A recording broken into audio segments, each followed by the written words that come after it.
الحمد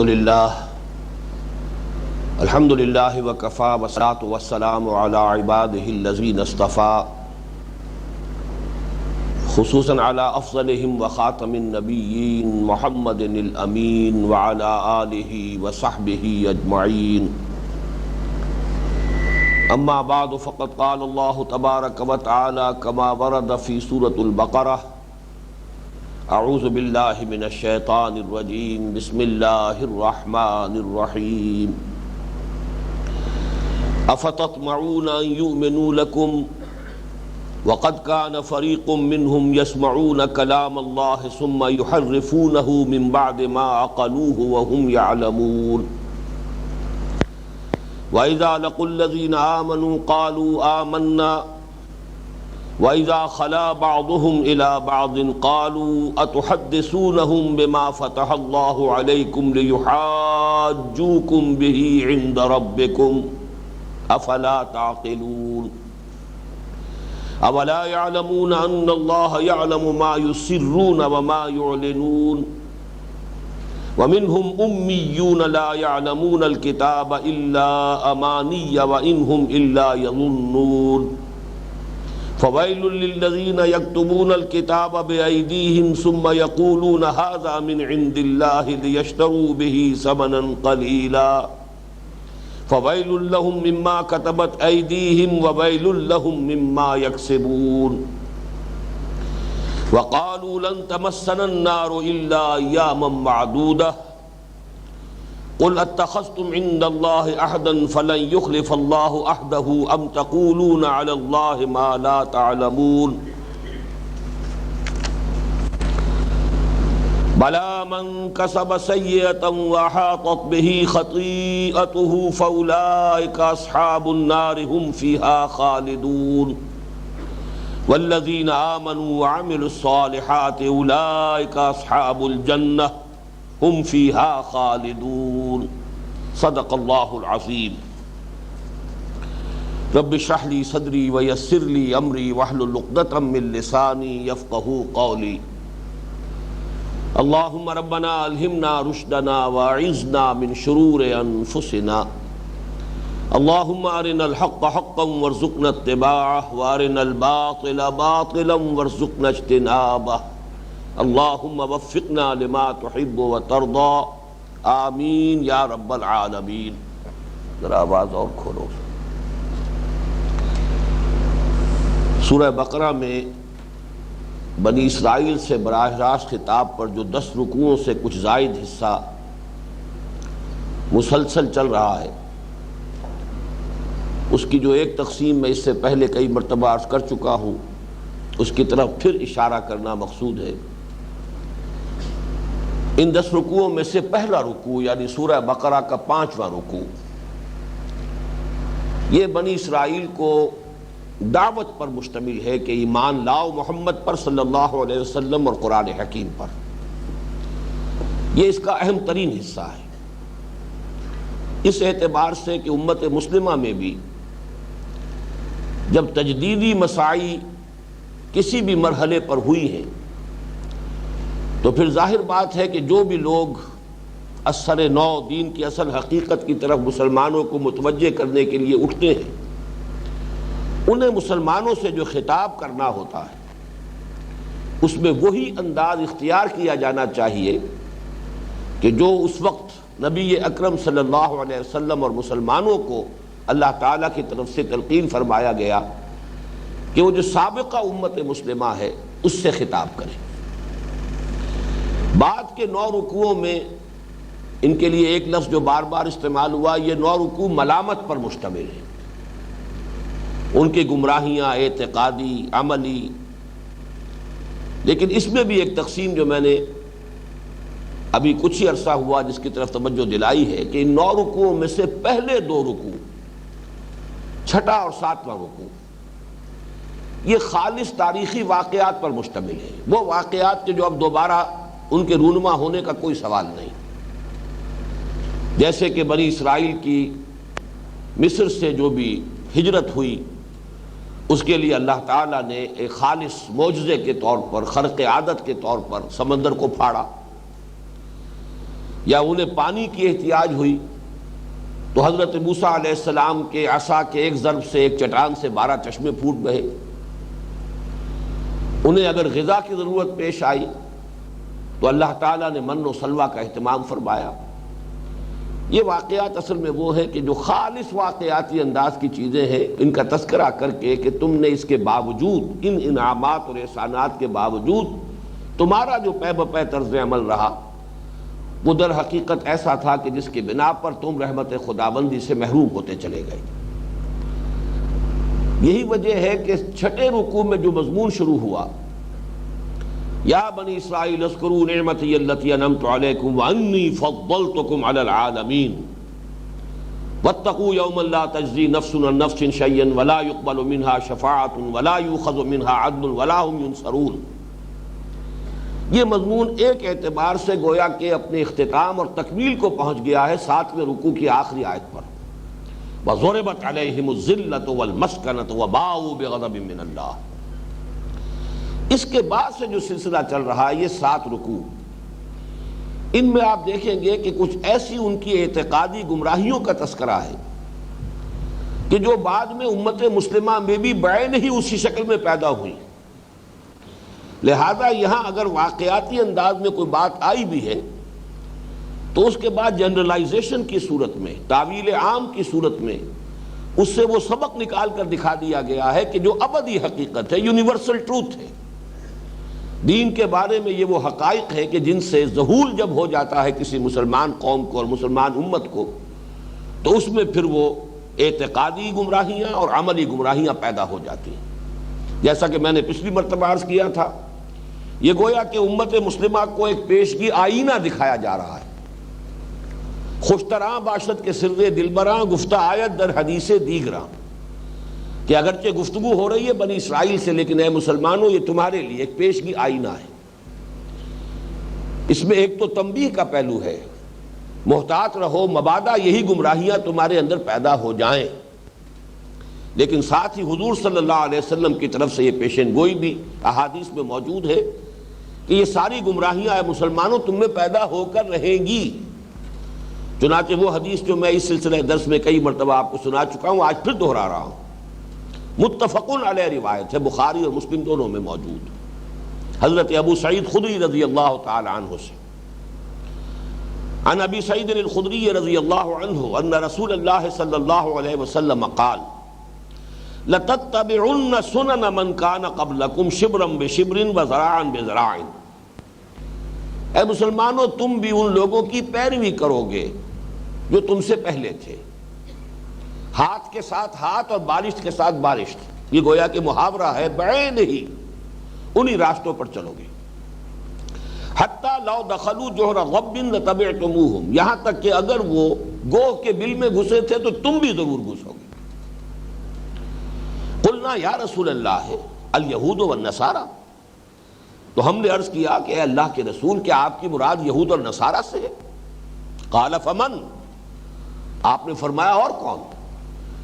جو بھی ان کی گمراہیاں تھا تمہارے اندر بھی پیدا ہوں گی۔ یہاں تک کہ ایک اور حدیث میں یہ الفاظ بھی آئے ہیں کہ اگر ان میں کوئی شقی اور بدبخت ایسا پیدا ہوا کہ اس نے اپنی ماں کے ساتھ بدکاری کی ہوگی تو تم میں بھی کوئی نہ کوئی شقی ایسا لازماً پیدا ہوگا۔ یہ گویا کہ مسلمان امتوں کے مشترک خصائص ہیں کہ جب ان میں زوال آتا ہے، ایمان کا جوش جب کم پڑتا ہے اور جو حقیقت دین ہے اس سے ذہول ہونا شروع ہوتا ہے، تو پھر جس طرح کی خرابیاں آتی ہیں وہ اعتقادی اور عملی، وہ تقریباً وہی ہے کہ تاریخ کے اندر بار بار مسلمان امتوں میں وہی کیفیت جو ہے ہسٹری اپنے آپ کو دہراتی رہی۔ اب آج چلیے، آج جو مضمون آ رہا ہے، یہ 8 آیات جو ہمیں پڑھنی ہے، ان میں ایک بہت اہم حقیقت آگے چل کر آخر میں ان 8 آیات کے وہ عظیم قانون بیان ہوا ہے مکافات عمل کا، کہ آخرت کا محاسبہ جو ہے وہ کس بنیاد پر ہے۔ اور در حقیقت یہ وہی مضمون ہے جو مختلف پیرائے میں آ رہا ہے، جو 8ویں رکوع کی پہلی آیت میں آ چکا ہے، کہ عام طور پر امتوں میں یہ خیال پیدا ہوتا رہا ہے کہ ہم چونکہ اس امت میں شامل ہیں، ایک گروہی نسبت، لہذا ہم تو بخشے بخشائے ہیں، ہمارے ساتھ تو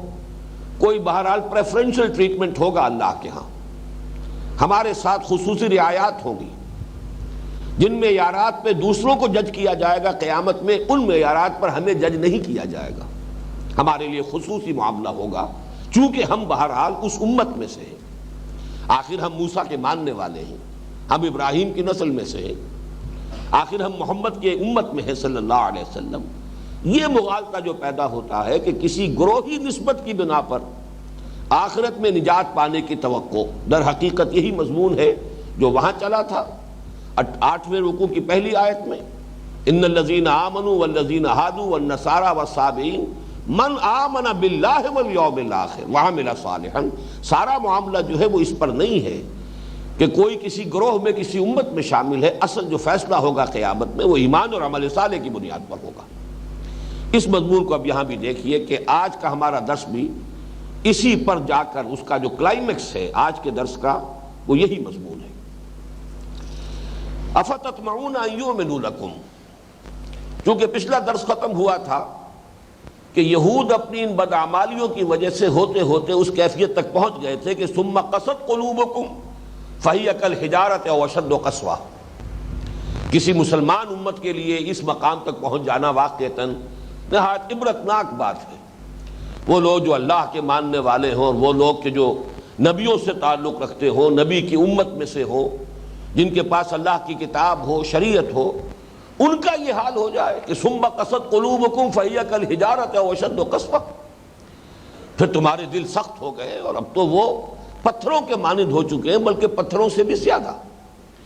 اسی کی ایک عملی مثال اب سامنے آ رہی ہے۔ افتطمعون ان یؤمنوا لکم، یہاں خطاب ہے مسلمانوں سے، اے مسلمان ہو،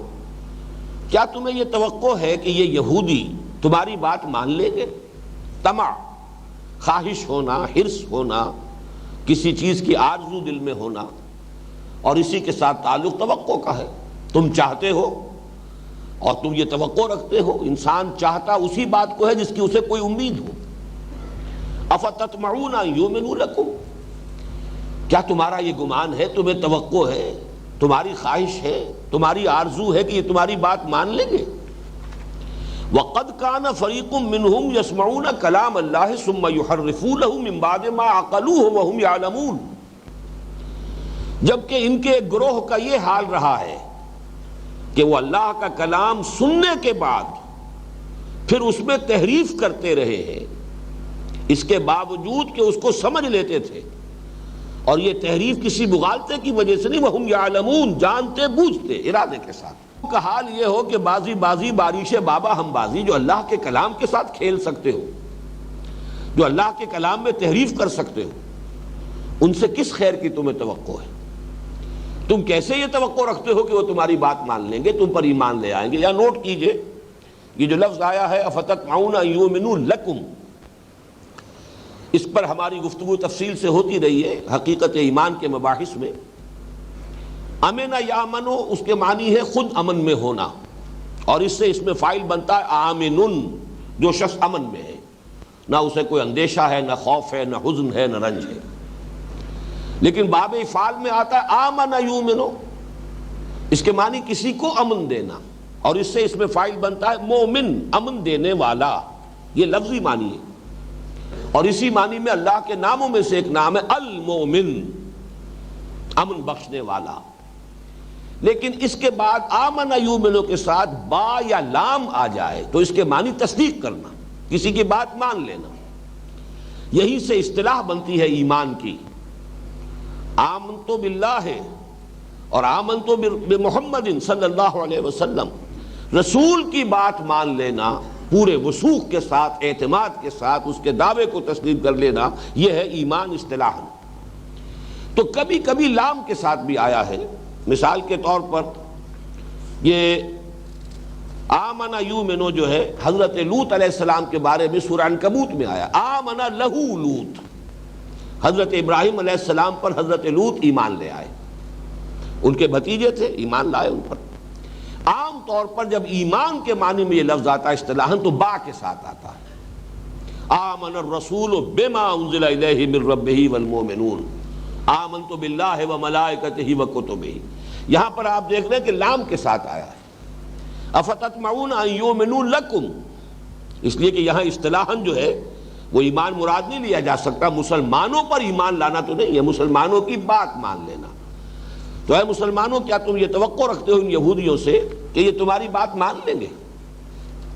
حالانکہ ان کا حال یہ رہا ہے، ان کی جسارتیں، ان کی ڈھٹائی اس حد کو پہنچی ہوئی ہے کہ ان میں سے ایک گروہ یہاں تک اللہ تعالیٰ کے کلام کے ساتھ یہ روش اختیار کرتا رہا ہے کہ خوب سمجھنے کے بعد اور پھر جان بوجھ کر بالارادہ اس میں تحریف کرتا رہا ہے۔ اب یہاں پس منظر کو سمجھیے کہ اصل میں مراد یہاں کیا ہے۔ مسلمانوں کا معاملہ آپ کو معلوم ہے، اور حضور صلی اللہ علیہ وسلم کا معاملہ عرب میں یا تو مشرکین عرب سے تھا، اور یا پھر یہ اہل کتاب کے ساتھ اب سابقہ پیش آیا براہ راست ہجرت کے بعد۔ اس سے پہلے جو ہے صرف قرآن مجید میں آخری دور جو ہے مکی دور کی آخری دور کی جو صورتیں ہیں ان میں ریفرنس موجود ہے، تذکرہ موجود ہے، خطاب نہیں ہے۔ خطاب اہل کتاب سے شروع ہوا ہے ہجرت کے بعد۔ تو جہاں تک مشرکین کا معاملہ، یہ بات سمجھ میں آتی تھی کہ ان لوگوں کے لیے تو واقعتاً ایمان لانا آسان بات نہیں ہے، اس لیے کہ نہ یہ پہلے کسی کتاب کے ماننے والے ہیں، نہ کسی نبی کے ماننے والے ہیں۔ حضرت ابراہیم علیہ السلام کو 2500 برس ہو چکے ہیں، اتنا بڑا فصل ہے۔ حضرت اسماعیل علیہ السلام کے بعد اس پورے علاقے میں، اس پوری شاخ میں حضرت ابراہیم کی نسل میں نبوت اور رسالت کا سلسلہ جاری ہی نہیں رہا۔ تو اس حوالے سے فاصلہ اتنا ہو چکا تھا کہ ان کے لیے تو یہ نبوت کا دعویٰ ایک بہت بڑی شے تھی، بڑی عجیب بات تھی، بڑی ایک نئی سی انوکھی سی بات تھی۔ لہذا ان کے لیے، اور پھر یہ کہ وہ بدترین شرک میں مبتلا تھے، بت پرستی کر رہے تھے، تو اس کا مطلب یہ کہ وہ تو اتنے فاصلے پر تھے، بود اتنا تھا، فصل اتنا تھا کہ ان کا ایمان لانا تو واقعتاً سمجھ میں آتا ہے کہ کوئی آسان بات نہیں تھی۔ لیکن یہ لوگ تو ماننے والے اللہ کے، توحید کے دعوے دار، یہ کوئی بت پرست تو نہیں تھے۔ اور یہ بہرحال ان کے بارے میں ہے کہ توحید جو ہے ان کا شعار رہا ہے۔ حضرت عزیر کے بارے میں ان کا کوئی گروہ جو ہے کسی زمانے میں، وہ حضرت عزیر کے محبت اور ان کی عظمت کے غلو میں اس درجے ضرور مبتلا ہوا ہے کہ انہیں بھی اللہ کا بیٹا قرار دے دیا تھا، لیکن یہ تمام یہود کا عقیدہ نہیں رہا ہے نصارہ کے مانند۔ توحید ان کا شعار رہا ہے اور آج تک ہے، ایک خدا کو ماننا۔ اس حوالے سے جب یہ توحید کے قائل ہیں، پھر نبوت و رسالت کے قائل ہیں، تورات کے ماننے والے ہیں، شریعت ان کے پاس رہی ہے، کتنے نبیوں کو مانتے ہیں، سب انبیاء کے پر ایمان رکھتے ہیں، تو یہ تو گویا کہ ان کے لیے تو بڑا ہی آسان معاملہ ہے محمد صلی اللہ علیہ وسلم پر ایمان لے آنا۔ لہذا مسلمانوں کو حیرت ہوتی تھی کہ وجہ کیا ہے، پھر یہ کہ ایمان کیوں نہیں لا رہے۔ اس کا تذکرہ ہو رہا ہے، فَتَطْمَعُونَ أَن يُؤْمِنُوا لَكُمْ وَقَدْ كَانَ فَرِيقٌ مِّنْهُمْ يَسْمَعُونَ كَلَامَ اللَّهِ ثُمَّ يُحَرِّفُونَهُ مِن بَعْدِ مَا عَقَلُوهُ وَهُمْ يَعْلَمُونَ۔ ان کا حال یہ رہا ہے۔ اب اس بات کو بھی نوٹ کر لیجئے کہ چاہے یہ معاملہ ان کے صرف اہل علم کا تھا، علماء کا تھا، لیکن جو بیماری ان کے علماء میں پیدا ہو چکی تھی، جب پورے اس امت کے اندر وہ علماء ایک مقام کے حامل تھے اور ان کا احترام ہوتا تھا، انہی کی پیروی کی جاتی تھی، تو گویا کہ یہ بات اب ایک مرض کے اعتبار سے پوری امت میں سرایت کیے ہوئے تھے۔ جن لوگوں کا حال یہ ہو، اے مسلمانوں، کیسے تم توقع رکھتے ہو کہ وہ محمد صلی اللہ علیہ وسلم پر ایمان لے آئیں گے؟ اب اس کو جنرلائز کیجئے، جیسا کہ میں نے عرض کیا ہے، حضور صلی اللہ علیہ وسلم پر نبوت تو ختم ہو چکی، البتہ جیسے سنن ابی داؤد کی حدیث ہے، مجددین امت اس امت کے اندر مسلسل اٹھائے جاتے رہے ہیں۔ ان اللہ یبعث فی هذه الامة علی راس کل 100 عام من یجدد لها دینها۔ تو وقتاً فوقتاً تجدیدی دعوتیں اٹھتی رہیں، اصلاحی کوششیں ہوتی رہیں، دین کی حقیقت کو دوبارہ زندہ کیا جائے، دین کی اصل تعلیم کی طرف لوگوں کو دوبارہ راغب کیا جائے۔ یہ رسومات کا تومار، یہ بدعات کا تومار جو ہے، اور پھر توہمات کا تومار، کسی طرح ان تمام سے مسلمانوں کو نجات دلا کر پھر حقیقت دین کی طرف متوجہ کیا جائے۔ ہمیشہ ایسے موقع پر یہ ہوتا رہا ہے کہ جو ٹریڈیشنل علماء ہوتے تھے اس دور کے، اور جو فرقہ بندی اور فرقہ پرستی کے عادی ہو چکے ہوتے تھے، ان کی طرف سے شدید ترین مخالفت ہوئی۔ تمام مجددین امت کی سب سے بڑھ کر مخالفت اپنے اپنے زمانے، اپنے اپنے دور کے علماء کی طرف سے ہوئی۔ ان کے خلاف فتوے دیے تو انہوں نے دیے۔ آپ کو معلوم ہے شیخ احمد سرہندی رحمۃ اللہ علیہ کے بارے میں فتویٰ، جو بھی اس دور کے چوٹی کے علماء تھے، انہوں نے دیا تھا۔ سید احمد بریلوی رحمۃ اللہ علیہ اور شاہ اسماعیل شہید رحمۃ اللہ علیہ اور ان کی پوری جماعت کے بارے میں یہ فتویٰ کہ یہ کافر ہے، مرتد ہے، واجب القتل ہے۔ 500 مفتیان کرام کا فتویٰ تھا، اور مجھے یہ دکھایا بھی ہے پنج پیر میں جو مولانا محمد طاہر صاحب ہوا کرتے تھے رحمۃ اللہ علیہ، ان کے پاس وہ کتاب موجود تھی، 500 مفتیوں کا فتویٰ ان کی مہروں کے ساتھ کہ یہ لوگ مرتد ہیں، کافر ہیں، واجب القتل۔ ظاہر بات ہے کہ اس وقت جو لوگ بھی ان حضرات کے ساتھ آتے تھے انہیں یہی اچنبھا ہوتا ہے کہ آخر انہیں کیا ہو گیا، یہ کتاب کے پڑھنے پڑھانے والے، قرآن کے جاننے والے، علم دین رکھنے والے، مسلمانوں کے پیشوا، اور دین ہی کی حقیقت جو ہے دوبارہ پیش کی جا رہی ہے، کتاب و سنت کے دلائل سے بات کی جا رہی ہے، پھر وجہ کیا ہے؟ مخالفت ان کی طرف سے کیوں ہو رہی ہے؟ یہ ہے وہ فینومینن کہ جو اس امت کو بھی چونکہ پیش آنا تھا بار بار اور ہر صدی میں پیش آنا تھا،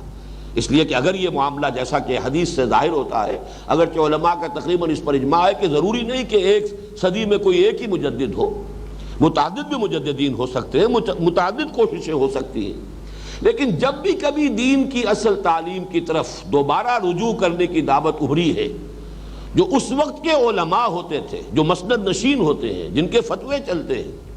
جن کو کہ مذہبی سیادت اور قیادت کا منصب حاصل ہوتا ہے، ان کی طرف سے شدید مخالفت ہوتی رہی ہے پوری تاریخ اسلامی کے دوران۔ اور یہ اصل میں وہی بات ہے جو یہاں پر آئی ہے، افتطمعون ان یؤمنوا لکم، مسلمانوں کو حیرت ہوتی تھی کہ اور کسی کے لیے اگر کوئی اپراہٹ ہے، کوئی اجنبیت ہے تو بات سمجھ میں آتی ہے، مشرکین عرب کے لیے یہ بات اگر قبول کرنا مشکل ہے، جیسے کہ سورہ شورى میں بھی فرمایا خود اللہ تعالیٰ نے، کبر علی المشرکین ما تدعوہم الیہ، اے محمد صلی اللہ علیہ وسلم جس بات کی طرف آپ انہیں بلا رہے ہیں مشرکین کو، ان پر تو یہ بہت بھاری ہے، بات آسان کام نہیں ہے، لیکن ان کے لیے تو بہت آسان، اللہ کو ماننے والے، توحید کا دعویٰ کرنے والے، نبوت و رسالت کو تسلیم کرنے والے، کتاب کے حامل، شریعت کے حامل، دین کے بارے میں اور دینی شریعت کے اور احکام کے اعتبار سے ان کے حوالے سے فتویٰ دینے والے، آخر ان کے لیے کیا رکاوٹ ہے؟ افتطمعون ان یؤمنوا لکم وقد کان فریق منہم یسمعون کلام اللہ ثم یحرفونہ من بعد ما عقلوہ وہم یعلمون۔ یسمعون کلام اللہ، اس سے ایک اشکال پیدا ہوا ہے کہ اس سے مراد کیا ہے۔ ایک رائے یہ ہے کہ حضرت موسیٰ علیہ السلام کے ساتھ جو 70 ان کی قوم کے جو سرکردہ لوگ تھے، جب تورات دی گئی ہے تو جب ان سے ایک عہد لیا گیا تھا اور اس وقت کوہ طور جو ہے ان کے سروں کے اوپر معلق کر دیا گیا تھا، اس وقت براہ راست اللہ تعالیٰ کا کلام انہوں نے بھی سنا ہے، خذوا ما آتیناکم بقوۃ۔ اب یہ ہے کلام اللہ جس کی سماعت انہوں نے بھی کی ہے، لیکن یہ کہ معلوم ہوتا ہے کہ اس کلام کو بھی باقی قوم پر جا کر جب انہوں نے اس کو منتقل کیا ہے تو اس میں بھی تحریف کی، اس میں بھی یہ شامل کر دی کوئی اس قسم کے الفاظ کہ ہاں جو تمہاری ہمت سے باہر ہو جائے، جس معاملے کے اندر کہ تم تحمل نہ کر سکو وہ معاف کر دیا جائے گا، اس قسم کے کوئی الفاظ اس وقت ان لوگوں نے بھی جا کر جنہوں نے براہ راست اللہ کا وہ کلام سنا اور قول و قرار کیا اللہ کے ساتھ وہ عہد و میثاق کرنے کے بعد، عین اس وقت جا کر بھی انہوں نے اس کلام میں تحریف کی۔ باقی دوسرا جو اس کا عام مفہوم ہے کہ نبی کی وساطت سے جو بھی پیغام پہنچا ہے گویا کہ وہ بھی ان کے لیے بواسطہ نبی سماعت ہے کلام اللہ کی، اللہ کے کلام کی، یہ گویا کہ اس کی تعویل عام ہو جائے گی۔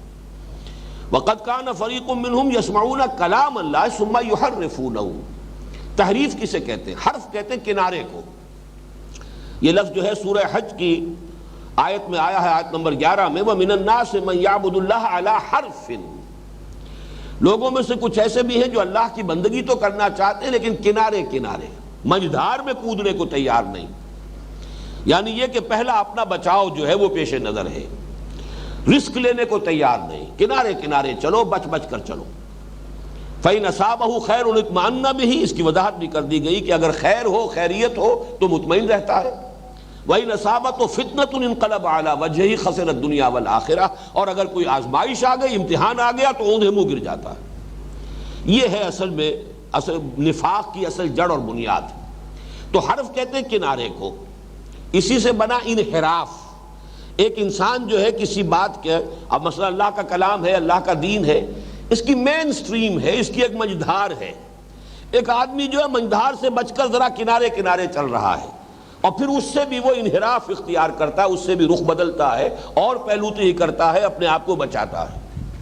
تحریف کے معنی بھی یہ ہے کسی کلام کو اس کے اصل سیاق و سباق سے ہٹانا، ایک کنارے پر لگا دینا، ایک طرف کو اس کا رخ موڑ دینا۔ دریا بہہ رہا ہے، دریا کا ایک عام بہاؤ ہے، لیکن اسی میں سے کوئی شاخ جو ہے نکل کر کسی دوسرے رخ پر بہنے لگے، یہ پھر تحریف ہوگی۔ اور اس تحریف کی متعدد صورتیں ہیں کہ جو یہود نے اختیار کی۔ مثلا ایک یہ کہ صرف لفظ کے تلفظ میں فرق کر کے معنی میں فرق ڈال دینا۔ یہ آگے چل کر آئے گا اسی سورہ مبارکہ میں، رائنا کو ذرا سا کھینچ کر رائینا کہہ دیا اور اس کے معنی بدل گئے، یہ آئے گا اسی سورہ مبارکہ میں آگے چل کر۔ اسی طرح لفظ کی حیت میں تبدیلی، مروا کو مریا بنا دیا انہوں نے، اور یہ بکہ اور مکہ ایک ہی لفظ تھا، یہ اصل میں شہر مکہ کے لیے، مکہ مکرمہ کے لیے، ان اول بیت وضع للناس للذی ببکہ سورہ آل عمران میں آیا ہے۔ اب یہ وادی بکا اس کو کر کے، اور یہ بھی فلسطین کی ایک وادی جو ہے وہ اس سے مراد لے لی گئی، تو ذرا سا لفظ کے اندر فرق کیا۔ اور یہ مروا چونکہ یہ قربان گاہ ہے اصل میں، اور اس کے قریب ہی حضرت اسماعیل علیہ السلام کو حضرت ابراہیم علیہ السلام نے اللہ کے حکم سے ذبح کرنے کی کوشش کی تھی، اور یہی اصل قربان گاہ ہے، اس کو بدلا اور مریا بنا دیا، اور وہ مریا بھی وادی بکا بھی فلسطین میں ہے، اس لیے کہ ذبیح اللہ کا منصب وہ چاہتے تھے کہ حضرت اسماعیل کی بجائے حضرت اسحاق کو دلوائیں، لہذا وہ ساری تحریفیں انہوں نے کی۔ یا یہ کہ کسی بھی جملے میں الفاظ کو آگے پیچھے کر دینا، یہ بھی تحریف کی ایک شکل ہے۔ ذو معانی الفاظ ہوتے ہیں، بعض اوقات ایک لفظ ایک سے زائد معنی کا متحمل ہے، حامل ہے، اور اس کو کسی ایک معنی میں خاص کر کے اس کا ایک مفہوم معین کر دینا۔ اور آخری شکل تحریف کی تعویل کے اندر تحریف، مضمون کا جو اصل مفہوم ہے، اس کا جو اصل مدعا ہے، اس سے اس کو ہٹا دینا۔ یہ تمام کی تمام چیزیں جو ہے یہود نے کی ہیں، تو مسلمانوں سے کہا جا رہا ہے کہ اے مسلمانوں، اس توقع کو دل سے نکال دو۔ یہ لوگ ماننے والے نہیں ہیں، ان کے دل سخت ہو چکے ہیں، یہ اللہ کے دین کے ساتھ کھیلتے رہے، یہ شریعت کے ساتھ کھیلتے رہے، بازی بارش ہم بابا ہم بازی۔ اب جب انہوں نے یہ روش اختیار کی ہے تو تم توقع نہ رکھو۔ گویا کہ اب اس سے جو سبق ہمیں ملتا ہے وہ یہ ہے کہ کسی بھی تجدیدی جد و جہد کے ساتھ وابستہ لوگوں کو بڑے صبر کی ضرورت ہے۔ یہ توقع نہ رکھیں کہ یہ بات تو بالکل سیدھی سی ہے، لوگ مان لیں گے، اور خاص طور پر وہ لوگ مان لیں گے جن کا اوڑھنا بچھونا یہی دین ہے۔ اس لیے کہ جب دین ایک پروفیشن کی شکل اختیار کر لیتا ہے، جب دین کے ساتھ دنیاوی مفادات وابستہ ہو جاتے ہیں، جب دین کے ساتھ منفعتیں شامل ہو جاتی ہیں، تو یہ جو دین کی صورت ہوتی ہے، پھر اس سے وہ یہ توقع رکھنا کہ وہ صحیح بات کی تائید کریں گے یا صحیح بات کی توثیق کریں گے یا صحیح بات کو تسلیم کر لیں گے، یہ در حقیقت ایک خیال خام ہے۔ اور اگر یہ توقع رہے گی تو انسان پر بہت جلد مایوسی اور بددلی کا حملہ ہوگا۔ وَإِذَا لَقُوا الَّذِينَ آمَنُوا قَالُوا آمَنَّا، اور جب یہ ملاقات کرتے ہیں اہل ایمان سے تو کہتے ہیں کہ ہم بھی ایمان والے ہیں۔ وَإِذَا خَلَا بَعْضُهُمْ إِلَىٰ بَعْضٍ، اور جب وہ خلوت میں ہوتے ہیں بعض کے ساتھ، قالوا تو پھر ایک دوسرے سے کہتے ہیں أَتُحَدِّثُونَهُمْ بِمَا فَتَحَ اللَّهُ عَلَيْكُمْ لِيُحَاجُّوكُمْ بِهِ عِندَ رَبِّكُمْ، کیا تم انہیں یعنی مسلمانوں کو وہ باتیں بتا رہے ہو جو کہ اللہ تعالیٰ نے تم پر کھولی ہیں تاکہ وہ تمہارے خلاف حجت قائم کرے تمہارے رب کے پاس؟ افلا تعقلون، تو کیا تم عقل سے کام نہیں لیتے؟ اب اس آیت کے پس منظر کو بھی سمجھیے۔ یہودیوں کا اصل میں دعویٰ یہ تھا، مسلمانوں سے وہ کہتے کہ ہمیں بھی مانو کہ ہم صاحب ایمان ہیں۔ فرض کیجئے کہ ہم نے محمد کو نہیں مانا صلی اللہ علیہ وسلم، تو سینکڑوں ہزاروں نبیوں میں سے اگر بالفرض محمد نبی ہے تب بھی ہم نے صرف ایک کا انکار کیا نا، یا اور آگے بڑھو گے ہم نے ایک اور کا انکار کیا اور وہ حضرت مسیح ہے۔ باقی سینکڑوں ہزاروں نبیوں کے ہم ماننے والے، کتاب ہمارے پاس، تورات ہمارے پاس، تم بھی مانتے ہو کہ تورات اللہ نے نازل فرمائی، تم بھی مانتے ہو موسیٰ اللہ کے رسول تھے، ہم ان کے ماننے والے، ہم ان کے امتی ہیں، اللہ کو ہم مانتے ہیں، آخرت کو ہم مانتے ہیں، بعث بعد الموت کو ہم مانتے ہیں، جنت اور دوزخ کو ہم مانتے ہیں، تو کیسے تم ہمیں کہو گے کہ ہم علیحدہ ہو گئے؟ ہم بھی صاحب ایمان ہیں، ہمیں تسلیم کرو۔ اصل میں یہ مضمون جو اس سورہ مبارکہ کے دوسرے رکوع میں بھی آیا تھا، وہاں پہ بھی خاص طور پر نوٹ کرنے کی بات یہ ہے کہ وَمِنَ النَّاسِ مَن يَقُولُ آمَنَّا بِاللَّهِ وَبِالْيَوْمِ الْآخِرِ وَمَا هُم بِمُؤْمِنِينَ، لوگوں میں سے کچھ ایسے بھی ہیں جو کہتے ہیں کہ ہم اللہ پر بھی ایمان رکھتے ہیں، یوم آخر پر بھی ایمان رکھتے ہیں، حالانکہ حقیقت میں وہ مومن نہیں ہے۔ تو وہاں اصل میں اگرچہ عام خیال یہ ہے کہ وہاں مراد جو ہے وہ منافقین ہیں، لیکن جیسا کہ میں نے عرض کیا تھا جب کہ ہم وہ رکوع مطالعہ کر رہے تھے، قرآن مجید نے تو اصل میں وہ ایک نقشہ کھینچ دیا، ایک کردار جو ہے کردار نگاری کر دی ہے، کردار کا نقشہ کھینچ دیا ہے، اب جس پر بھی وہ فٹ ہو جائے، اور وہ دونوں پر فٹ ہو رہا تھا۔ منافقین کا معاملہ بھی یہ تھا کہ ان پر سب سے زیادہ گراں جو گزرتی تھی بات وہ حضور کی اطاعت تھی، اللہ کو مان لینا۔ اسی لیے آپ کو بھی معلوم ہے کہ جب یہ قتال کا سلسلہ چلا ہے تو وہ یہ کہتے تھے یہ محمد خود کر رہے ہیں جو کچھ کر رہے ہیں صلی اللہ علیہ وسلم، لولا نزلت سورت کیوں نازل نہیں ہو جاتی؟ اگر واقعتاً قتال اللہ کی طرف سے ہے، یہ حکم جو ہے اللہ کا ہے، تو کیوں نہیں قرآن مجید میں سری آیت نازل ہو جاتی؟ ان کے اس مطالبے پر سورہ قتال جب نازل ہوئی ہے تو ان پر حجت قائم کی گئی، لو اب یہ سورہ قتال آ گئی، سورہ محمد کا نام سورہ قتال بھی ہے صلی اللہ علیہ وسلم۔ لیکن یہ کہ اس سے پہلے ظاہر بات ہے وہ حضور کا حکم تھا۔ اسی طرح آپ کو معلوم ہے مکے میں یہ بات کہ مسلمانوں چاہے تمہارے ٹکڑے کر دیے جائیں لیکن تم ہاتھ نہیں اٹھاؤ گے، تو حضور کا حکم تھا۔ قرآن مجید میں تو اس کی توثیق نازل ہوئی ہے جا کر سورہ نساء میں، سورہ نساء نازل ہو رہی ہے سن 5 یا 6 ہجری میں، لیکن وہ رسول کا حکم تھا اس وقت۔ تو اصل میں تو دین سارا نام ہے رسول کی اطاعت کا، بمصطفیٰ برسا خیش را کے دی ہم اوست، اگر بہو نہ رسیدی تمام بولا بیست۔ لیکن منافقین کا مسئلہ بھی یہی تھا کہ رسول کی اطاعت ان پر گراں تھی، اللہ کو مانتے ہیں آخرت کو مانتے ہیں،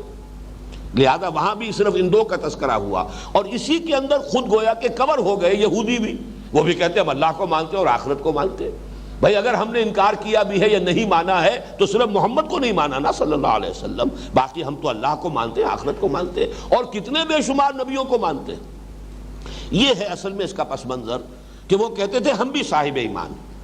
پھر یہ کہ چونکہ وہ چاہتے تھے کہ مسلمانوں کے ساتھ گھل مل کر رہے، ایک معاشرتی ضرورت ہوتی ہے، معاشرتی مصلحتیں ہوتی ہیں،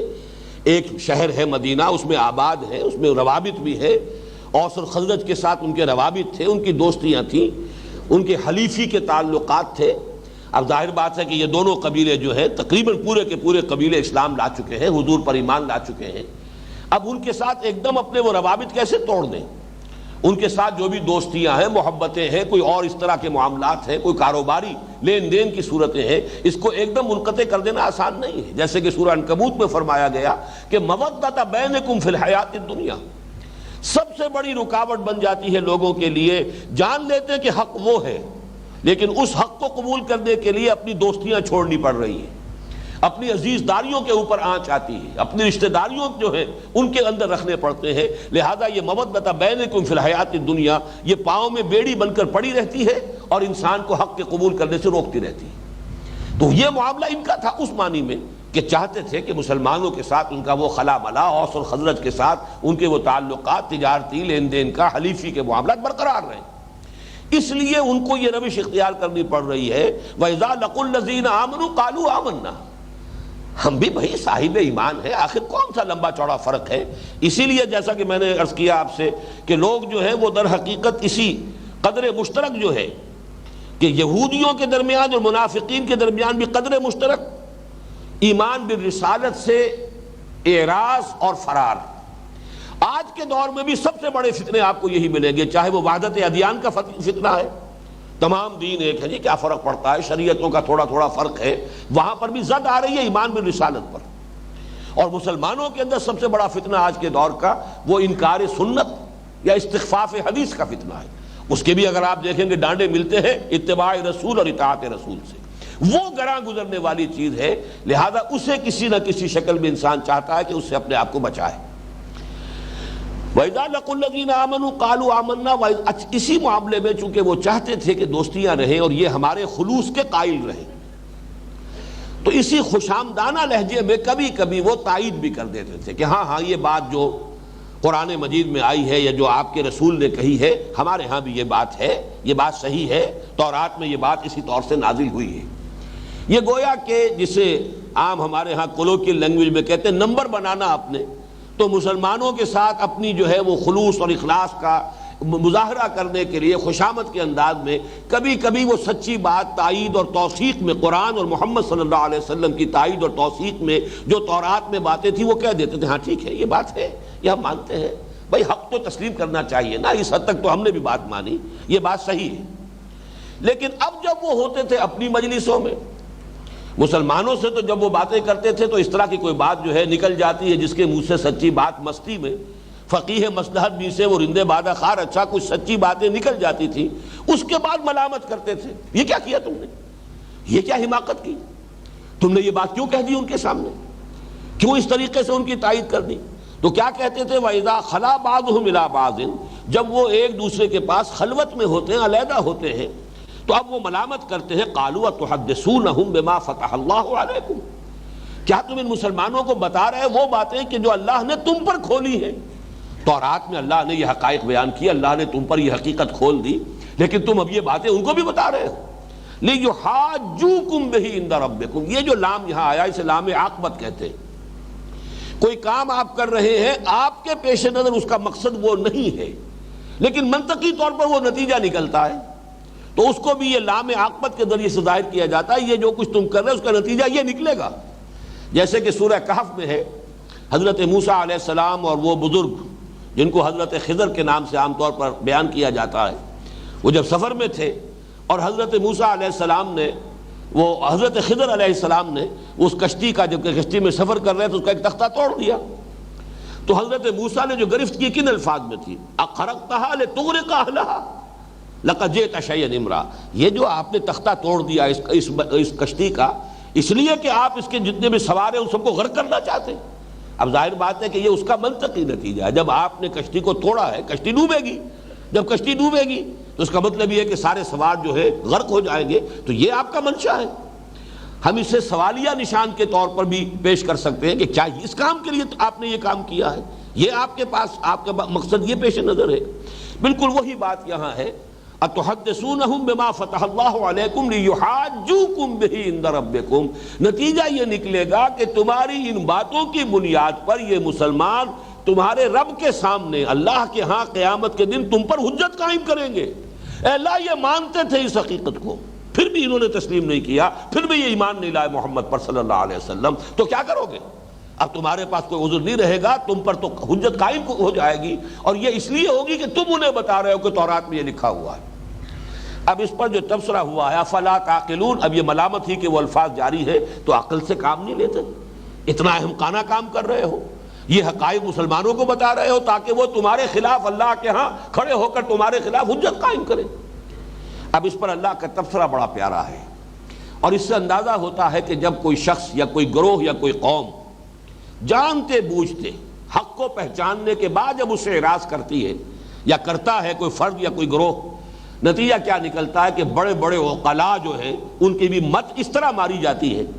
جس کا کہ یہاں پہ اب اللہ تعالیٰ نے تبصرہ کر کے فرمایا اولا یعلمون ان اللہ یعلم ما یسرون وما یعلنون، تو کیا ان احمقوں کو یہ خیال نہیں رہا کہ اللہ تو جانتا ہے جو کچھ کہ یہ چھپا رہے ہیں اور جو کچھ کہ ظاہر کر رہے ہیں۔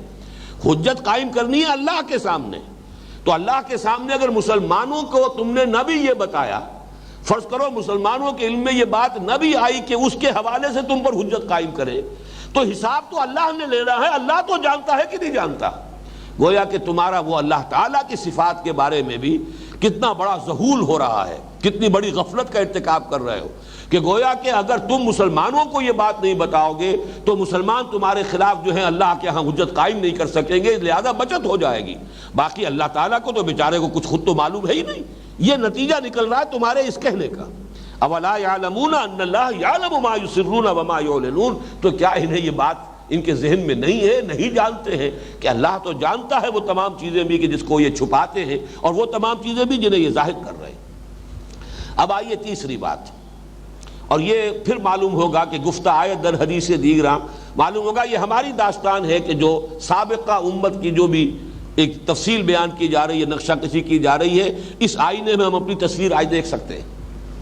وَمِنْهُمْ أُمِّيُّونَ لَا يَعْلَمُونَ الْكِتَابَ إِلَّا أَمَانِيَّ وَإِنْهُمْ إِلَّا يَظُنُّونَ،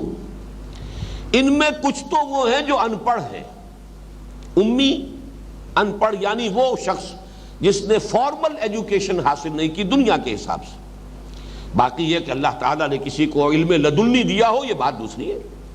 بہت سے ہوتے ہیں کہ جنہوں نے کوئی فارمل تعلیم حاصل نہیں کی ہے لیکن فہم ہے، فطرت سلیمہ ہے، عقل سلیم ہے، اور اس کے علاوہ بھی اللہ تعالیٰ جس کے دل میں جو چاہے بات القاء فرما دے، اس کو علم لدنی کہتے ہیں، خاص اللہ اپنے پاس سے کسی کو علم دے دے۔ اسی معنی میں پھر یہ لفظ استعمال ہوتا ہے النبی الامی محمد الرسول اللہ صلی اللہ علیہ وسلم، اس لیے کہ آپ نے بھی دنیاوی اصولوں کے مطابق کوئی تعلیم حاصل نہیں کی، اللہ نے سکھایا جو سکھایا، یا اللہ تعالیٰ نے حضرت جبرائیل کے ذریعے یا حضرت اسرافیل کے ذریعے سے جو بھی تعلیم دی علمہ شدید القویٰ ذو مرۃ فاستویٰ، سکھایا ہے انہیں، تعلیم دی ہے۔ لیکن دنیاوی جو طریقے ہیں یہ سیکھنا سکھانا، دنیا میں تعلیم و تعلم، اس کے ذریعے سے حضور نے کوئی علم حاصل نہیں کیا۔ پھر یہ لفظ آتا ہے پوری اس قوم کے لیے بھی جس میں حضور مبعوث ہوئے، امیون، هو الذی بعث فی الامیین رسولا منہم یتلو علیہم آیاتہ ویزکیہم، سورۃ الجمعہ میں پوری اس نسل کو کہا گیا امیون۔ کیوں؟ اس لیے کہ ان کے ہاں نمبر ایک تو یہ کہ عام طور پر مجموعی طور پر پوری قوم ان پڑھ لوگوں پر مشتمل تھی، پڑھے لکھے لوگ صرف انگلیوں پر گنے جانے کے قابل، تو گویا کہ حکم الاکثر حکم الکل کے حوالے سے جو اکثریت کی کیفیت ہوگی اسی کا اطلاق کل کے طور پر کر دیا جاتا، تو گویا کہ پوری قوم جو ہے وہ امیین پر مشتمل تھی، ان پڑھ لوگوں پر مشتمل تھی۔ دوسرے اس معنی میں کہ ان کے پاس کوئی کتاب نہیں تھی، صاحب کتاب یا اہل کتاب کے مقابلے میں بھی امیین کا لفظ آیا ہے قرآن مجید میں، بعض مواقع پر اس کو لایا گیا ہے اہل کتاب کے مقابل میں۔ بہرحال یہاں پر جو کہا جا رہا ہے وہ یہ ہے کہ جیسے آج مسلمانوں میں عظیم اکثریت جو ہے وہ امیین پر مشتمل ہے، کس معنی میں؟ چاہے پی ایچ ڈی کیا ہوا ہو لیکن دین سے واقف نہیں، دین کے بارے میں تو صرف ہیر سے ہے ان کی، کچھ سنی سنائی باتیں ہیں، کوئی بچپن میں سن لی تھی، کچھ کہیں ادھر ادھر گئے ہیں، وہ مسجدوں میں کوئی تقریریں سن لی ہے، کوئی خطبات سن لی ہے، کوئی وعظ سن لیے ہیں، کوئی چرچے ہیں اس طرح کی، سوائے اس طرح کی باتوں کے وہ ہیر سے جو ہے اس کے سوا کچھ بھی نہیں۔ انہوں نے کتاب نہیں پڑھی، انہوں نے اس کا علم حاصل نہیں کیا، انہوں نے عربی زبان نہیں سیکھی۔ کتنے لوگ ہوں گے کہ جنہوں نے قرآن اور سنت کا مطالعہ کیا؟ تو منہم امیون، ان میں بھی بہت سے لوگ ہیں، یہودیوں میں اس وقت کے اعتبار سے بات کہی جا رہی ہے، مسلمانوں، ان میں ایک تو وہ لوگ ہیں کہ جنہوں نے کتاب کو پڑھا ہی نہیں، لا یعلمون الکتاب، یہ جانتے ہی نہیں تورات میں کیا ہے، الا امانی، ہاں ان کو تو کچھ دل خوشکن خیالات ہیں، کچھ من گھڑت مذمومہ ان کے عقائد ہیں۔ وہ عقائد کی ایک مثال آگے آ بھی جائے گی، قالوا لن تمسنا النار الا ایاما معدودہ، ان کے دلوں میں یہ بات بٹھا دی گئی ہے اور یہی بات ان کے ذہنوں میں بیٹھ گئی ہے کہ ہمیں تو اول تو یہ کہ جہنم میں جھونکا جائے گا ہی نہیں، ہمارے ساتھ تو پریفرنشل ٹریٹمنٹ ہوگا، نحن ابناء اللہ و احباؤہ، ہم تو اللہ کے بیٹوں کے مانند ہیں، بڑے چہیتے ہیں، لاڈلے ہیں، اور اگر بالفرض دوسرے لوگوں کی آنکھوں میں دھول جھونکنے کے لیے اللہ تعالیٰ اپنے انصاف کا کچھ تو آخر جو ہے اس کا کچھ لاج رکھے گا، تو ہمیں اگر جہنم میں داخل کر بھی دیا گیا تو گنتی کے چند دن فوراً نکال لیے جائیں گے۔ اب یہ ان کے مرزومہ خیالات ہیں، یہ امانی ہیں۔ امانی کا لفظ جو ہے اصل میں بنا ہے منا اور منیون، یہ کہتے ہیں کوئی تصور ذہن میں قائم کر لینا، اسی سے لفظ منی بھی جو ہے حیوانات کی جو منی ہے جس سے کہ آگے نسل چلتی ہے، تو اس منی کے قطرے کے اندر ہی وہ پوری تصویر موجود ہوتی ہے حیوان کی، اس لیے کہ بہرحال ایک حیوان کی منی سے جو بھی حیوان وجود میں آئے گا پورا نقشہ اس کے اندر موجود ہے، وہی حیوان تو وجود آئے گا نا، اس سے وجود میں آئے گا، انسان کی منی سے ایک انسان ہی تو وجود میں آئے گا، تو گویا کہ وہ نقشہ اس کے اندر موجود ہے۔ تو یہی سے لفظ بنا ہے امنیہ،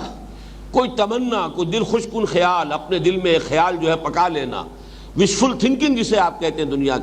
انگریزی زبان میں، تو یہ وشفل تھنکنگ ہے ان کی کہ اس کو اسی کے بل پر یہ زندگی گزار رہے ہیں، ان کا سارا جو ایٹیچیوڈ ہے مذہبی وہ امانی پر قائم ہے۔ تو منہم امیون، آج آپ غور کر دیجئے خود مسلمانوں کا حال کیا ہے، کتنے لوگ ہیں کہ جو کتاب و سنت سے براہ راست واقف ہوں، کتنے لوگوں کے پاس دین کا علم موجود ہے، وہ امی اس اعتبار سے، چاہے دنیا کے علوم انہوں نے حاصل کیے ہیں، بہت کچھ پڑھا ہے، لیکن یہ کہ بہرحال دین کے اعتبار سے امی ہے، ان پڑھ ہے، ناواقف ہے، جو بھی کچھ علماء سے سن لیا ہے، شنید ہے، کچھ عقائد ہیں جو بیان کر دیے گئے، جو ہمارے عام فضا میں جن کا چرچا رہتا ہے، بس وہ باتیں ہیں کہ جو پلے باندھی ہوئی ہیں، دماغ میں بٹھائی ہوئی ہیں۔ وَمِنْهُمْ أُمِّيُّونَ لَا يَعْلَمُونَ الْكِتَابَ إِلَّا أَمَانِيَّ وَإِنْهُمْ إِلَّا يَظُنُّونَ، اور نہیں وہ کرتے مگر ظن سے کام لے رہے، یہ ظن اور تخمین، یہ امنیہ جو ہے یہ اسی کے ساتھ ملتی جلتی چیز ہے، ظن و تخمین، گمان، اٹکل پچو کے تیر، اس سے آگے ان کے پاس جس کو کہا جائے دین کا علم وہ موجود نہیں۔ تو ایک بڑی تعداد ان کی ایسے لوگوں پر مشتمل تھی، وَمِنْهُمْ أُمِّيُّونَ لَا يَعْلَمُونَ الْكِتَابَ إِلَّا أَمَانِيَّ وَإِنْهُمْ إِلَّا يَظُنُّونَ فَوَيْلٌ لِّلَّذِينَ يَكْتُبُونَ الْكِتَابَ بِأَيْدِيهِمْ، تو ہلاکت ہے، بربادی ہے، تباہی ہے، افسوس ہے ان لوگوں کے لیے جو کتاب لکھتے ہیں اپنے ہاتھ سے، ثم یقولون ھذا من عند اللہ، پھر کہتے ہیں یہ اللہ کے پاس سے ہے، لیشتروا بہ ثمنا قلیلا، تاکہ اس کے ذریعے سے کچھ دنیاوی مفاد، کچھ قیمت، حقیر سی قیمت حاصل کر لیں۔ فویل لہم مما کتبت ایدیہم وویل لہم مما یکسبون، تو ہلاکت اور بربادی اور تباہی اور افسوس ہے ان کے لیے اس چیز کی وجہ سے بھی کہ جو ان کے ہاتھوں نے لکھی، اور اس چیز کی وجہ سے بھی جو انہوں نے کمائی حاصل کی ہے، جو قیمت انہوں نے وصول کی ہے، اس سے بھی ان کے لیے ہلاکت، بربادی، تباہی اور افسوس ہے۔ اب یہ ہے ان کے اہل علم کا رویہ۔ یہ ذرا یہ آیت جو ہے اس اعتبار سے مشکلات القرآن میں سے ہے کہ اس کے صحیح مفہوم کو معین کرنے میں کوئی دقت پیش آ رہی ہے۔ میں نے اپنی سی کوشش کی ہے، میں اس کے بارے میں کچھ باتیں آپ سے عرض کرتا ہوں۔ پہلی بات تو یہ کہ یہ کتاب سے مراد یہاں کیا ہے؟ اگر تورات مراد لی جائے تو اگر ہم یہ کہیں کہ ان کے اہل علم میں یہ کتاب تورات اپنے ہاتھوں سے لکھی اور اسے دھوکہ دینے کے لیے اور محض دنیاوی منفعت کمانے کے لیے اللہ کی طرف منسوب کیا،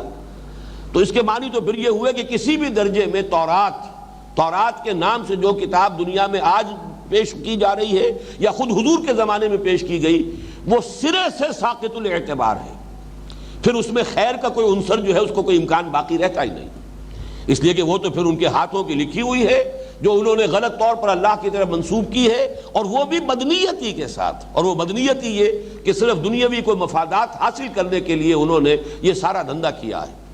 یہ بات جو ہے کسی ایک درجے میں تحریف کی حد تک تو تسلیم کی جا سکتی ہے کہ کہیں کہیں لفظی رد و بدل کر دیا گیا، کہیں کہیں آگے پیچھے کر دیا گیا، کہیں کہیں لفظ کی شکل تبدیل کر دی گئی، یہ تو ہو سکتا ہے تعویل، لیکن چونکہ بہرحال خود حضور صلی اللہ علیہ وسلم کے زمانے میں جو بھی تورات موجود تھی اس کو بحیثیت مجموعی حضور نے ریجیکٹ نہیں کیا،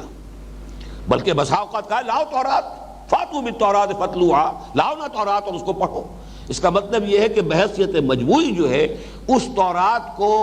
اس اعتبار سے ساقط الاعتبار قرار دے دینا کہ اس میں تو سارا کا سارا معاملہ جو ہے وہ جھوٹ پر اور افتراء پر ہی مبنی ہے، اور ساری جو ہے لوگوں نے اپنے ہاتھ سے لکھ کر جو ہے اس کو اللہ کی طرف جھوٹ موٹ سے منسوب کر دیا ہے، اور اس میں بھی ان کے پیش نظر بدنیت ہی تھی،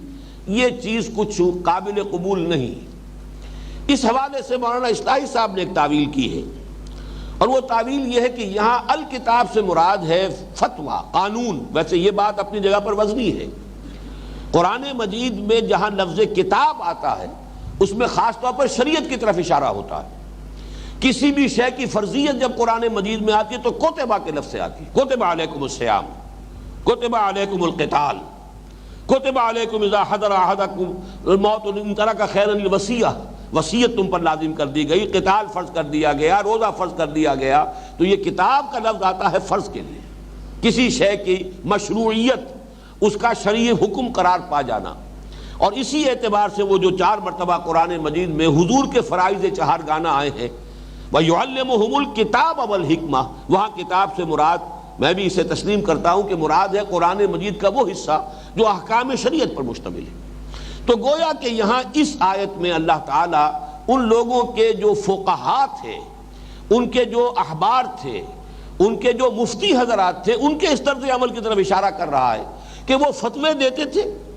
اور وہ فتوے بہرحال جیسے ہمارے یہاں بھی فتویٰ فروشی ہوتی رہی ہے، علماء سوء کا کام کیا رہا ہے، جہاں کہیں دیکھا کہ کوئی معاملہ ایسا ہے، کوئی بڑا شخص ہے اور اس سے کوئی منفعت بھی حاصل ہو سکتی ہے، اس کا من چاہا، اس کا دل پسند فتویٰ کہیں سے ادھر سے ادھر سے کوئی دلیل نکال کر، کوئی ہیلا تلاش کر کے اس کے لیے کوئی شرعی جو ہے اس کے لیے وہ امکان پیدا کر دینا، راستہ نکال دینا، اس سے یہ کہ لوگوں نے بہرحال دنیاوی مفادات حاصل کیے ہیں۔ فتویٰ فروشی جسے ہم کہتے ہیں،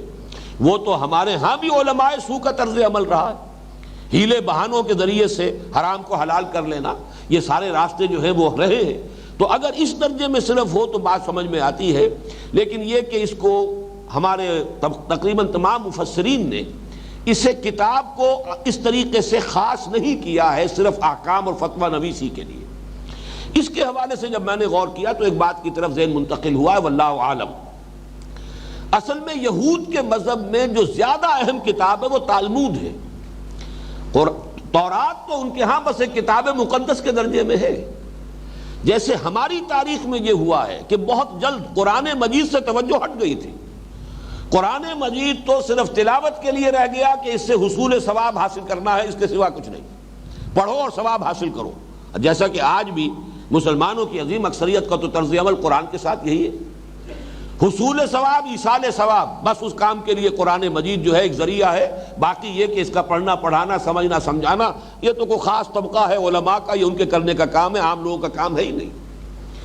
باقی ساری دلچسپی علماء کو بھی ایک زمانے میں رہ گئی تھی صرف فقہ کے ساتھ. اس کی وجہ یہ تھی کہ چونکہ بہرحال چاہے ملوکیت کا دور آیا چاہے کوئی اور دور آیا، سلاطین کے ادوار تھے، لیکن چونکہ شریعت تو نافذ تھی، قانون تو اسلامی تھا، مفتیوں کے منصب ہوتے تھے، قاضی حضرات ہوتے تھے، وہ فیصلے کرتے تھے. تو ان تمام چیزوں میں وہ افتاء کا منصب ہو یا قضاء کا منصب ہو، وہاں اگر ریفرنس تھا تو فقہ سے تھا، قرآن مجید سے تو کوئی ریفرنس تھا ہی نہیں. بلکہ بہت عرصے تک ہندوستان کی سرزمین خاص طور پر علم حدیث سے بھی بیگانہ رہی ہے. اس لیے کہ یہاں جو اسلام آیا تھا، پہل آیا ہے وہ تو در حقیقت محمد ابن قاسم کے ذریعے سے جب آیا ہے اسلام، وہ اسلام تو تھا دور نبوت سے قریب ترین جو اسلام ہے.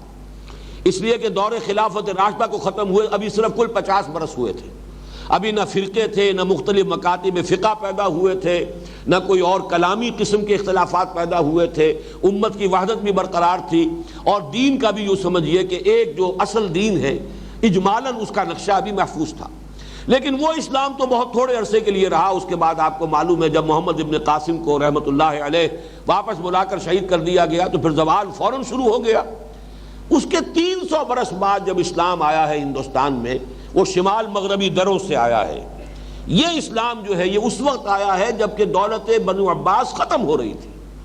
1206 میں آپ کو معلوم ہے کہ دہلی میں مسلمانوں کی حکومت قائم ہوئی، اور 1258 میں فال آف بغداد کا واقعہ پیش آیا ہے، جبکہ آخری خلیفہ جو بنو عباس کے تھے مستعصم باللہ، انہیں محل سے نکال کر اور گھوڑوں کے سموں تلے کچل دیا گیا.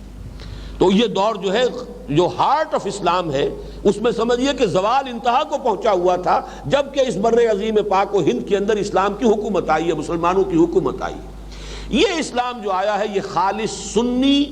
حنفی اسلام، جس میں تصوف بھی ایک لازمی عنصر کی حیثیت سے موجود تھا. یہ دو اس کے وصف ایسے ہیں. یہ تو خیر اللہ کا شکر ہے کہ شیعت کا کوئی حصہ اس اسلام میں نہیں تھا، وہ تو بہت بعد میں، یوں سمجھیے کہ تقریباً 300 برس بعد آیا یہاں پہ شیعت نے قدم رکھا ہے.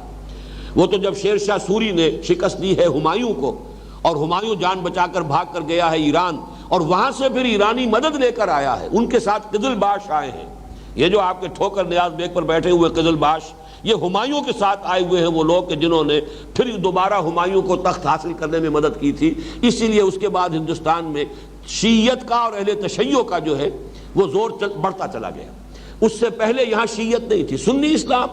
لیکن سنی اسلام کے دو وصف، خالص حنفی فقہ اور تصوف، یہ دونوں اس کے لازمی اجزاء تھے. لہذا اب یہاں پر حکومت کا سارا دھندا جو ہے وہ فقہ کے مطابق چلتا تھا. فقہ حنفی، ایک شخص فقہ حنفی کو جانتا ہے وہ مفتی بھی ہو سکتا ہے اور وہ قاضی بھی ہو سکتا ہے، سارے اعلیٰ مناصب تک وہ پہنچ سکتا ہے. لہذا سنت یعنی حدیث کو پڑھنے کی کوئی خاص ضرورت نہیں، اور قرآن مجید بس یہ کہ تلاوت کیجئے اور اس سے ثواب حاصل کر لیجیے. یہی معاملہ جو ہے رہا ہے مسلمانوں کا ہندوستان کے اندر. اس حوالے سے پھر جب دوبارہ شروع ہوا ہے شاہ ولی اللہ دہلوی رحمۃ اللہ علیہ کے زمانے سے پھر قرآن مجید کی طرف ترغیب، اس کی پوری داستان جو ہے میں نے لکھی ہوئی ہے، جو میری وہ کتاب ہے دعوت رجل القرآن کا منظر اور پس منظر، کہ حضرت شاہ ولی اللہ دہلوی رحمۃ اللہ علیہ سے پھر در حقیقت اس کا آغاز ہوا ہے. ورنہ قرآن کو جاننے والے لوگ یہاں نہیں تھے، بس فقہ سے سارا سروکار تھا. تو منہ، اب یہ ظاہر بات ہے کہ جو یہود کا معاملہ ہے وہ یہ ہے کہ تورات ان کے ہاں بس کتاب مقدس کی حیثیت سے رہ گئی تھی. یوں سمجھیے کہ اس کے کئی سو برس بعد پھر ان کے علماء نے اپنے فتووں کو مرتب کیا ہے اور تفصیلی جو نظام بنایا ہے اپنا فقہی نظام، وہ تالمود ہے. اور دو تالمودیں ہیں کہ جو دنیا میں مرتب کی گئی، ایک بیبیلونین تالمود ہے اور ایک پیلسٹینین تالمود ہے. یہ دو تالمود، اور یہ ان کی اصل کتاب ہے. اب در حقیقت تالمود عبرانی میں کہتے ہیں لرننگ کو یا اسٹڈی کو، اور اسی سے میں نے ذہن میرا منتقل ہوا ہے کہ عربی زبان کا لفظ تلمیذ معلوم ہوتا ہے کہ چونکہ عبرانی اور عربی زبانیں، یا تو یہ کہ یہ یعنی میرے نزدیک تو یہ بھی امکان ہے کہ عربی زبان کو ہم عبرانی کی بیٹی قرار دیں، یا یہ کہ کسی ایک کامن لینگویج سے یہ دونوں زبانیں نکلی ہیں، دونوں بیٹیاں ہیں کسی اور زبان کی، واللہ عالم۔ تو قرب جو ہے بہت ہے، تلمیذ، تلمود در حقیقت پڑھنا سیکھنا۔ تو جب انہوں نے اپنے فتووں کو مرتب کیا، لمبا چوڑا نظام بنایا، پورا قانون بنایا، ان کی رسومات بڑی تفصیل سے مرتب کی گئی، اس تالمود کو اصل میں ان کے دین کی جڑ اور بنیاد ہونے کی حیثیت حاصل ہے، تورات کو نہیں۔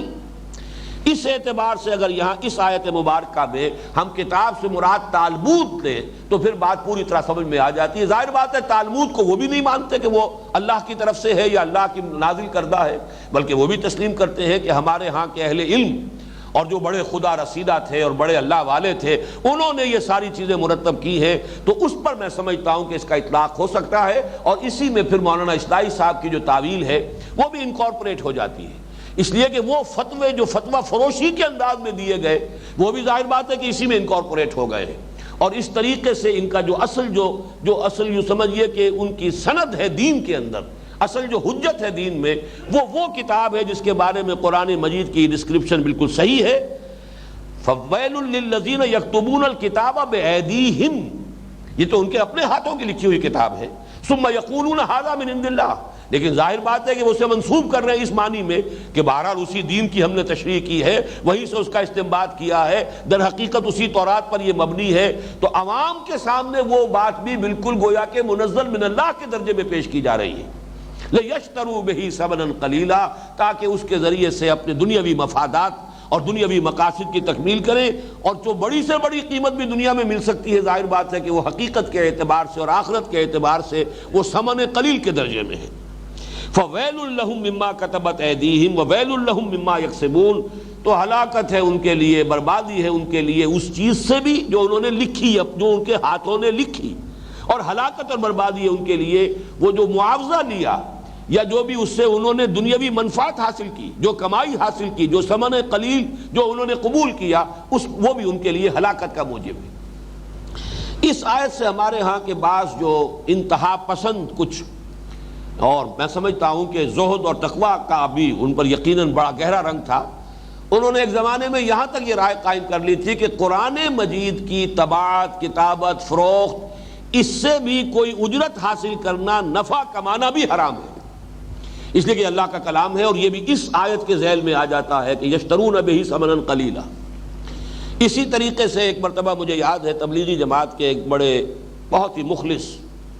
کبھی ہوا کرتے تھے تحصیلدار پارٹیشن سے پہلے، لیکن وہ سب اپنی ملازمت چھوڑ کر ہمہ وقت لگ گئے تھے، بہت نیک آدمی تھے، بہت مخلص، لیکن یہ کہ انتہا پسندی جو ہے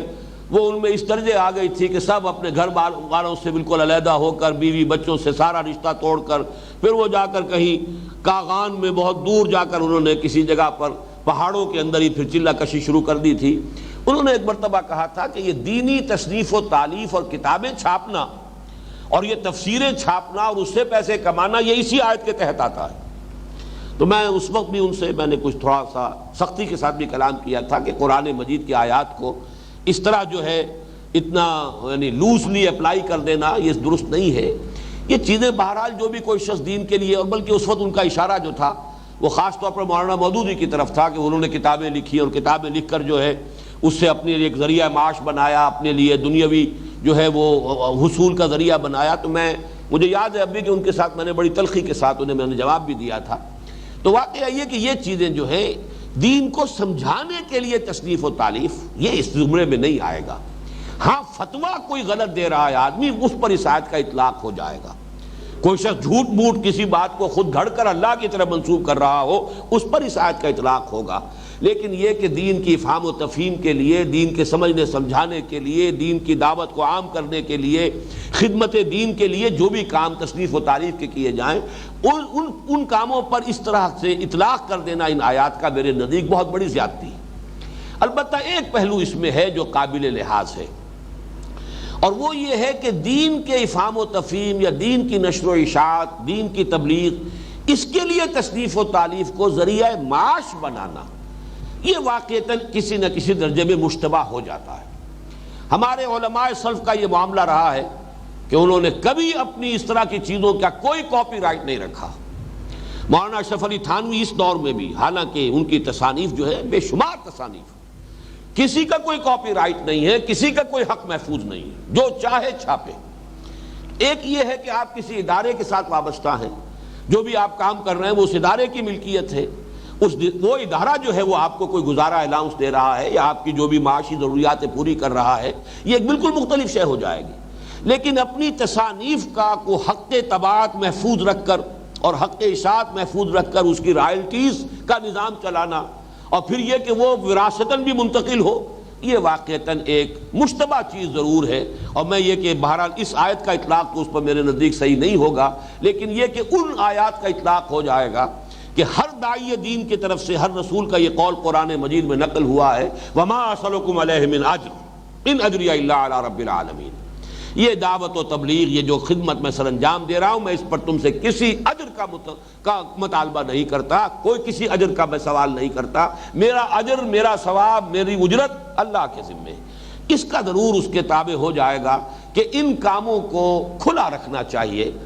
ایک یہ الفاظ ایک مرتبہ مولانا اصلاحی صاحب نے استعمال کیے تھے، ہوا اور پانی کی طرح مباح ہو جانا چاہیے، کہ جو کچھ ہم نے دین کے لیے لکھا ہے، جو کچھ کام کیا ہے، جس طرح ہوا اور پانی دو چیزیں اللہ تعالیٰ نے اتنی عام اس دنیا میں پیدا کی ہے کہ ان کی قیمت کوئی نہیں ہے۔ ہوا ہر جگہ موجود ہے، اور ہوا ذرا نہ ہو تو آپ کی زندگی جو ہے وہ محال ہو جائے، لیکن یہ ہوا آپ کو خریدنی نہیں پڑتی۔ پانی کا معاملہ بھی ہے، بہشتی بیچارہ کبھی لایا کرتا تھا پانی، تو وہ اگر کوئی مشق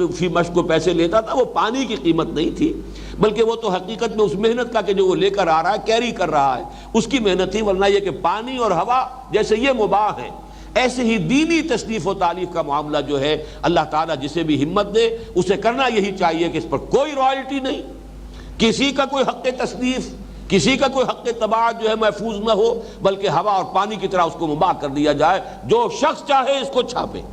یہ ہو سکتا ہے کہ اس کے اوپر کچھ کنٹرول ہو، کہ کوئی قواعد و ضوابط کے تحت چھاپا جا رہا ہو، معیاری اس کی طباعت ہو رہی ہو، ایسے نہ ہو کہ غلط سلط شائع کر دیا جائے، اس کے لیے کوئی پابندی عائد کی جائیں، وہ اپنی جگہ پر ہے۔ لیکن یہ کہ اس قسم کے کسی کام کا اس طرح کا معاملہ کہ وہ رائلٹی بنے اور رائلٹی بھی پھر منتقل ہو وراثت میں، بہرحال میں اسے حرام مطلق کے درجے میں کوئی فتویٰ تو دینے کی پوزیشن میں نہیں ہوں، لیکن بہرحال اس کو میں مشکوک اور مشتبہ اور مکروہ کا ضرور میں سمجھتا ہوں کہ یہ ان آیات کی روح سے یہ چیز کوئی پسندیدہ چیزوں میں شامل۔ اللہ کا فضل ہے، ہم نے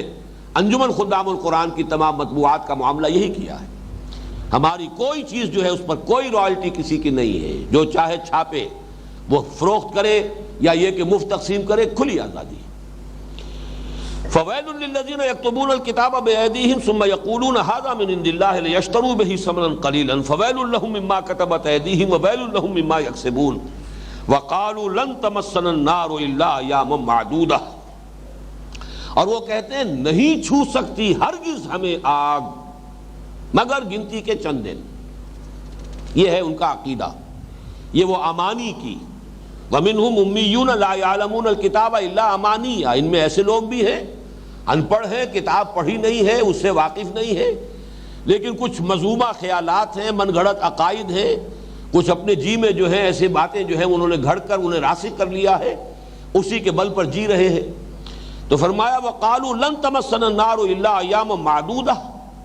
قُلْ أَتَّخَذْتُم مِّن اللَّهِ عَهْدًا فَلَن يُخْلِفَ اللَّهُ عَهْدَهُ۔ اے نبی ان سے کہیے کیا تم نے اللہ سے کوئی عہد لیا ہوا ہے کہ تمہیں یہ یقین ہے کہ اللہ اپنے عہد کی خلاف ورزی نہیں کرے گا؟ کس دلیل سے بات کر رہے ہو؟ بلکہ بعض مقامات پر تو آیا ہے قُلْ هَاتُوا بُرْهَانَكُمْ إِن كُنتُمْ صَادِقِينَ تِلْكَ أَمَانِيُّهُمْ قُلْ هَاتُوا بُرْهَانَكُمْ إِن كُنتُمْ صَادِقِينَ۔ یہ تو ان کی صرف تمنائیں ہیں، ان کی آرزویں ہیں، ان کے من گھڑت خیالات ہیں، خوشنما عقائد ہیں، وشفل تھنکنگ ہے۔ کہیے ان سے کہ لاؤ، کوئی دلیل ہے تو لاؤ۔ تورات میں ایسی کوئی چیز موجود نہیں۔ دیکھیے جیسے آج بھی جو چاروں گوسپل ہیں عیسائیوں کے، ان میں تثلیث کا کہیں کوئی سراغ ہی نہیں۔ تثلیث کا ذکر ملے گا تو آگے چل کر ملے گا، وہ سینٹ پال کے ایپیسلز میں ملے گا، کہیں اور ان کی جو اپنی فلسفہ ترازی اس میں ملے گا۔ بائبل جو چار جو ہیں گوسپلز، چاہے وہ متی کی ہے اور چاہے لیوک کی ہے اور چاہے یوحنا کی ہے اور چاہے مارکس کی ہے، ان میں کہیں پر بھی تثلیث کا کوئی تذکرہ ہی موجود نہیں۔ اس حوالے سے نوٹ کیجئے کہ یہ بہت اہم بات ہے کہ یہ چیزیں کہاں ہیں، یہ تورات میں نہیں ہے، یہ چیزیں تالمود میں ہیں۔ اس کے میں دو حوالے بھی آپ کو سنا دوں گا۔ کہ ان کے ہاں تو یہ بات اس طریقے سے طے ہے کہ ہم اول تو داخل ہو ہی نہیں سکتے. یہ تو بڑی رعایت ہے کہ کہیں اللہ تعالیٰ نے اگر صرف دوسروں کا منہ بند کرنے کے لیے کہ دوسرے جو ہے احتجاج نہ کرے تو وہ ہمیں جہنم میں شاید ڈال بھی دے، لیکن یہ کہ فوراً نکال لے گا، گنتی کے چند دنوں سے زیادہ ہمارا جہنم میں وہاں ہمارا قیام نہیں ہوگا. یہ ان کے مذمومہ خیالات ہیں. قل اتخذتم عند اللہ عہدا فلن یخلف اللہ عہدہ، اے نبی ان سے کہیے کیا تم نے اللہ سے عہد لیا ہوا ہے کہ اب اللہ تعالیٰ اپنے عہد کی خلاف ورزی نہیں کرے گا؟ ام تقولون علی اللہ ما لا تعلمون، یا یہ کہ تم اللہ پر قول کے بعد جب علی آتا ہے تو منسوب کرنا، جڑ دینا، تہمت لگانا، کیا تم اللہ تعالیٰ کی طرف منسوب کر رہے ہو بات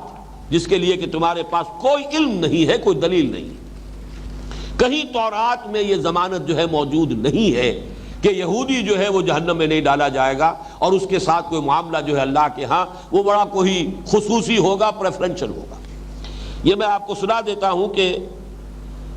تالمود کا ایک سلیکشن ہے جو ڈاکٹر کوہن نے مرتب کیا ہے، اس کے یہ دو حوالے میں دے رہا ہوں. قیامت کے دن ابراہیم در دوزخ پر تشریف فرما ہوں گے اور وہ کسی مختون اسرائیلی کو اس میں گرنے نہیں دیں گے. یہ اس سلیکشن آف تالمود میں صفحہ 404 پر یہ مولانا عبد الماجد دریابادی رحمہ اللہ نے اپنی جو تفسیر لکھی ہے اس میں یہ حوالے دیے کہ دوزخ کے دروازے پر حضرت ابراہیم بیٹھے ہوں گے اور کسی مختون جس کا ختنہ ہوا، اس لیے کہ یہ حضرت ابراہیم کی سنتوں میں سے ہے اور یہ خاص طور پر یہ سنت جو ہے یہود کے ہاں بھی مسلسل رہی ہے، پھر یہ کہ مسلمانوں میں، اور یہ حضور صلی اللہ علیہ وسلم کی سنت کے اعتبار سے پھر ہمارے ہاں بھی یہ معاملہ چلا ہے.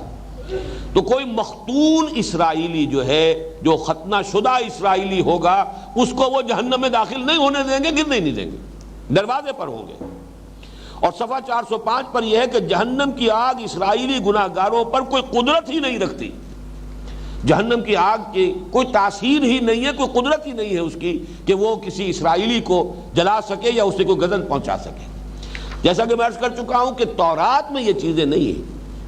یہ چیزیں ہیں تالمود میں. من گھڑت خیالات انہوں نے خود گھڑے،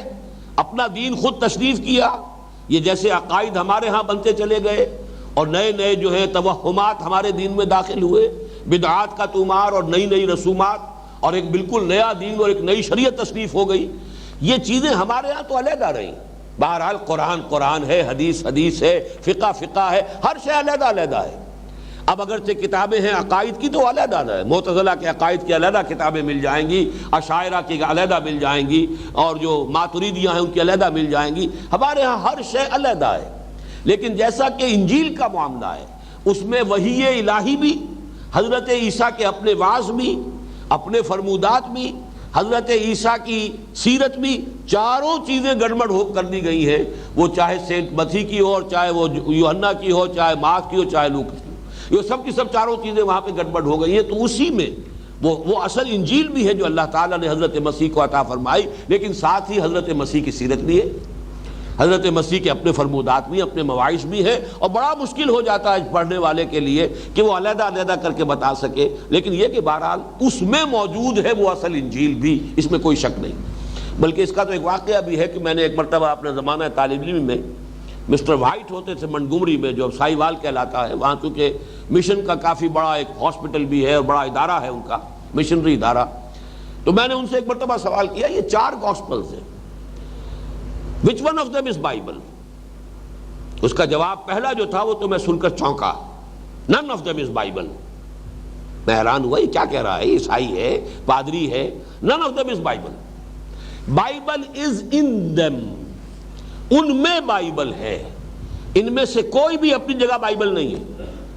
اس لیے اس کو گاسپل کہتے ہیں، gospel of the Lord according to Saint Matthew, gospel of the Lord according to Saint John. تو اصل میں بائبل اس میں اس حد تک اس جملے کے اندر صداقت ہے کہ اسی میں حضرت مسیح علیہ السلام پر جو اللہ تعالیٰ کی وحی نازل ہوئی. ظاہر بات ہے جیسے حضور نے بھی جب قرآن آپ پر نازل ہوا تو اپنی زبان مبارک سے سنایا ہے نا لوگوں کو، تو حضور ہی کی زبان مبارک سے آپ کے اور جو احادیث جنہیں ہم کہتے ہیں وہ بھی نکل رہے. اگر ان سب کو گڑبڑ کر دیا گیا ہوتا تو گویا کہ کلام اللہ، یہ قرآن مجید اور حدیث نبوی، یہ آپس میں ایک دوسرے کے ساتھ گڑبڑ ہو جاتے. یہی وجہ ہے کہ حضور نے ابتدا میں تو سختی کے ساتھ منع کر دیا تھا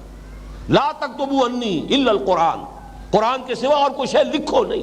اس لیے کہ یہ قرآن کی ایک مرتبہ ترتیب اور تدوین مکمل ہو لے، اس کا پورا معاملہ لوگوں کے سینوں کے اندر یہ قرآن اسی ترتیب کے ساتھ محفوظ ہو جائے، اس کے بعد پھر حدیثیں لکھی جائیں تو کوئی حرج نہیں۔ لیکن اگر اس سے پہلے کہیں اسی دوران میں کوئی حدیثیں بھی لکھ دی گئی تو ہو سکتا ہے اشتباہ ہو، کسی کو بعد میں کوئی لکھا ہوا ملے اور اس کو یہ شک ہو جائے کہ شاید یہ بھی قرآن ہے۔ تو اللہ کا بڑا فضل ہے، چونکہ یہ آخری دین ہے، تا قیام قیامت اسی کو رہنا ہے، لہذا اس کا معاملہ یہ رکھا ہے کہ اللہ نے ہر اعتبار سے اس کی حفاظت کا بندوبست کیا۔ قرآن علیحدہ ہے، حدیث علیحدہ ہے، سیرت علیحدہ ہے، اور پھر اس کے بعد ہمارے ہاں فقہ کی کتابیں ہیں، مختلف جو بھی فقہاء ہیں وہ ان کے اپنے علیحدہ علیحدہ جو سلسلے ہیں فقہی مسالک کے، ان کی اپنی ہیں، عقائد کی کتابیں علیحدہ ہیں، ہر چیز۔ لیکن یہودیوں کے ہاں یہ تمام چیزیں تالمود میں آ کر انہوں نے گویا کہ ایک ہی کتاب کی شکل اختیار کر لی۔ وَقَالُوا لَن تَمَسَّنَا النَّارُ إِلَّا أَيَّامًا مَّعْدُودَةً قُلْ أَتَّخَذْتُم عِندَ اللَّهِ عَهْدًا فَلَن يُخْلِفَ اللَّهُ عَهْدَهُ أَمْ تَقُولُونَ عَلَى اللَّهِ مَا لَا تَعْلَمُونَ۔ اس میں یہ ایک اشکال ہوا ہے، خود یہودیوں کی مختلف روایات اس میں آتی ہیں، ان کا کچھ لوگوں کا کہنا یہ کہ 40 دن ہمارا کوئی بھی اسرائیلی جہنم میں ڈالا گیا تو میکسیمم 40 دن تک رہے گا۔ کیوں کہ 40 دن تک ان کے کچھ لوگوں نے بچھڑے کی پرستش کی تھی، اس کے حوالے سے وہ کہتے ہیں کہ ہمارے لیے اگر کوئی امکان ہے کہ کوئی یہودی جو ہے وہ آگ میں ڈالا جائے تو میکسیمم 40 دن۔ بعض لوگوں کے نزدیک وہ مقدار جو ہے وہ 7 دن ہے، بعض نے اس سے زیادہ بھی کہا ہے، لیکن میرے نزدیک قرآن مجید سے جب ہم دیکھیں گے تو القرآن یفسر بعضہ بعضا، اور وہ اصول یہاں بھی پوری طریقے سے اپلیکیبل ہے کہ اہم مضامین قرآن مجید میں کم سے کم 2 جگہ ضرور آتے ہیں۔ یہ سورہ بنی اسرائیل کے اندر سورہ آل عمران میں یہ آیت موجود ہے، الم تر الی الذین اوتوا نصیبا من الکتاب یدعون الی کتاب اللہ لیحکم بینہم ثم یتولی فریق منہم وہم معرضون ذالک بانہم قالوا لن تمسنا النار الا ایاما معدودات وغرہم فی دینہم ما کانوا یفترون۔ کیا تم نے دیکھا نہیں ان لوگوں کو جنہیں کتاب کا ایک حصہ دیا گیا تھا، اور ان کو جب اللہ کی کتاب کی طرف بلایا جاتا ہے تاکہ وہ ان کے مابین فیصلہ کرے تو ان میں سے ایک گروہ جو ہے پیٹھ موڑ لیتا ہے، اعراض کرتا ہے۔ یہ اللہ کی کتاب سے اعراض کیوں کرتے ہیں، اس کا سبب کیا ہے، ان کی اس بے عملی کی اصل توجیہ کیا ہے، اس کی وجہ کیا ہے؟ ذالک بانہم قالوا لن تمسنا النار الا ایاما معدودات، یہ اس لیے ہے کہ انہوں نے یہ خیال گھڑ لیا ہے، یہ مذمومہ خیال، ان کی یہ تمنا، ان کی یہ آرزو عقیدے کی شکل اختیار کر گئی ہے کہ ہمیں نہیں چھو سکتی آگ مگر گنتی کے چند دن۔ وغرہم فی دینہم ما کانوا یفترون، اور یہ جو افطرا انہوں نے کیا، یہ جو من گھڑت خیال عقیدے کی شکل میں انہوں نے اختیار کر لیا، اسی نے ان کو دین کے معاملے میں دھوکے میں ڈال دیا۔ ظاہر بات ہے کہ اس کے بعد آدمی جو ہے ڈھیلا ہو ہی جائے گا، جب جہنم میں داخلہ اول تو ہے نہیں اور ہے تو چند دن کے لیے ہے تو کوئی بات نہیں، حرام خوری کرو، دو دھوکہ لوگوں کو، حلال سے حرام سے جہاں سے چاہو کماؤ، عیش کرو، بہرحال پکڑ تو ہے نہیں۔ جہنم میں تو جھونکے نہیں جا سکتے، جہنم کی آگ کو ہمارے اوپر کوئی قدرت حاصل ہی نہیں۔ حضرت ابراہیم دروازے پر بیٹھے ہوں گے اور وہیں سے وہ ہمیں بچا لیں گے، اور پھر یہ کہ اگر ہو بھی گیا بالفرض بالفرض بالفرض تو گنتی کے چند دن۔ یہ آیت میں نے آپ کو اس لیے یہاں سنائی ہے کہ یہاں معدودہ کی بجائے معدودات کا لفظ آیا ہے، اور معدودات جو ہے یہ جمع قلت کہلاتی ہے، یہ 9 سے زیادہ پر اس کا اطلاق نہیں ہو سکتا۔ یہی ایام معدودات یہ 23ویں رکوع میں سورہ بقرہ میں بھی آئے گا کہ جو شروع میں روزے فرض کیے گئے تھے، ابتدائی 3 روزے ہر مہینے میں، وہ معدودات کا لفظ آیا تھا۔ یا پھر یہ ہے کہ جو منی میں قیام ہے، ایام معدودات، وہ بھی معدودات 2 یا 3 دن کا قیام ہے منی میں، تو اس لیے یہ لفظ جو ہے نوٹ کر لیجئے کہ 7 دن والی روایت جو ہے یہود کی، قرآن مجید گویا کہ اس کی تصدیق کر رہا ہے کہ ان کے عقائد میں یہ ہے کہ ہمیں اگر ہم میں سے کسی کو اگر جہنم میں بالفرض جھونک بھی دیا گیا تو زیادہ سے زیادہ 7 دن تک وہ اس کا قیام جہنم میں رہے گا، پھر اسے نکال لیا جائے گا۔ اب آ رہی ہے وہ آیت جو میں نے عرض کیا تھا کہ اس پوری بحث پر جو کلائمیکس ہے اس کا، اور جو کہ یوں سمجھیے کہ لب لباب ہے، یونیورسل ٹروتھ، بلا کیوں نہیں، من کسب سیئۃ، جس کسی نے بھی کمائی، اب کسبہ کا لفظ آ رہا ہے، جان بوجھ کر کمانے کا لفظ آ رہا ہے، جان بوجھ کر کمائی سیئتن ایک بدی. سیئتن جو ہے نکرہ ہے، سیئتن عربی زبان میں نکرہ ایک کے لیے بھی آتا ہے، کوئی بدی یا ایک بدی. کتابن ایک کتاب، الکتاب معین کتاب ہو جائے گی. تو یہاں پر نکرہ ایک بدی، اور لیکن ساتھ ہی نکرہ جو ہے تنکیر تفخیم کے لیے بھی آتا ہے.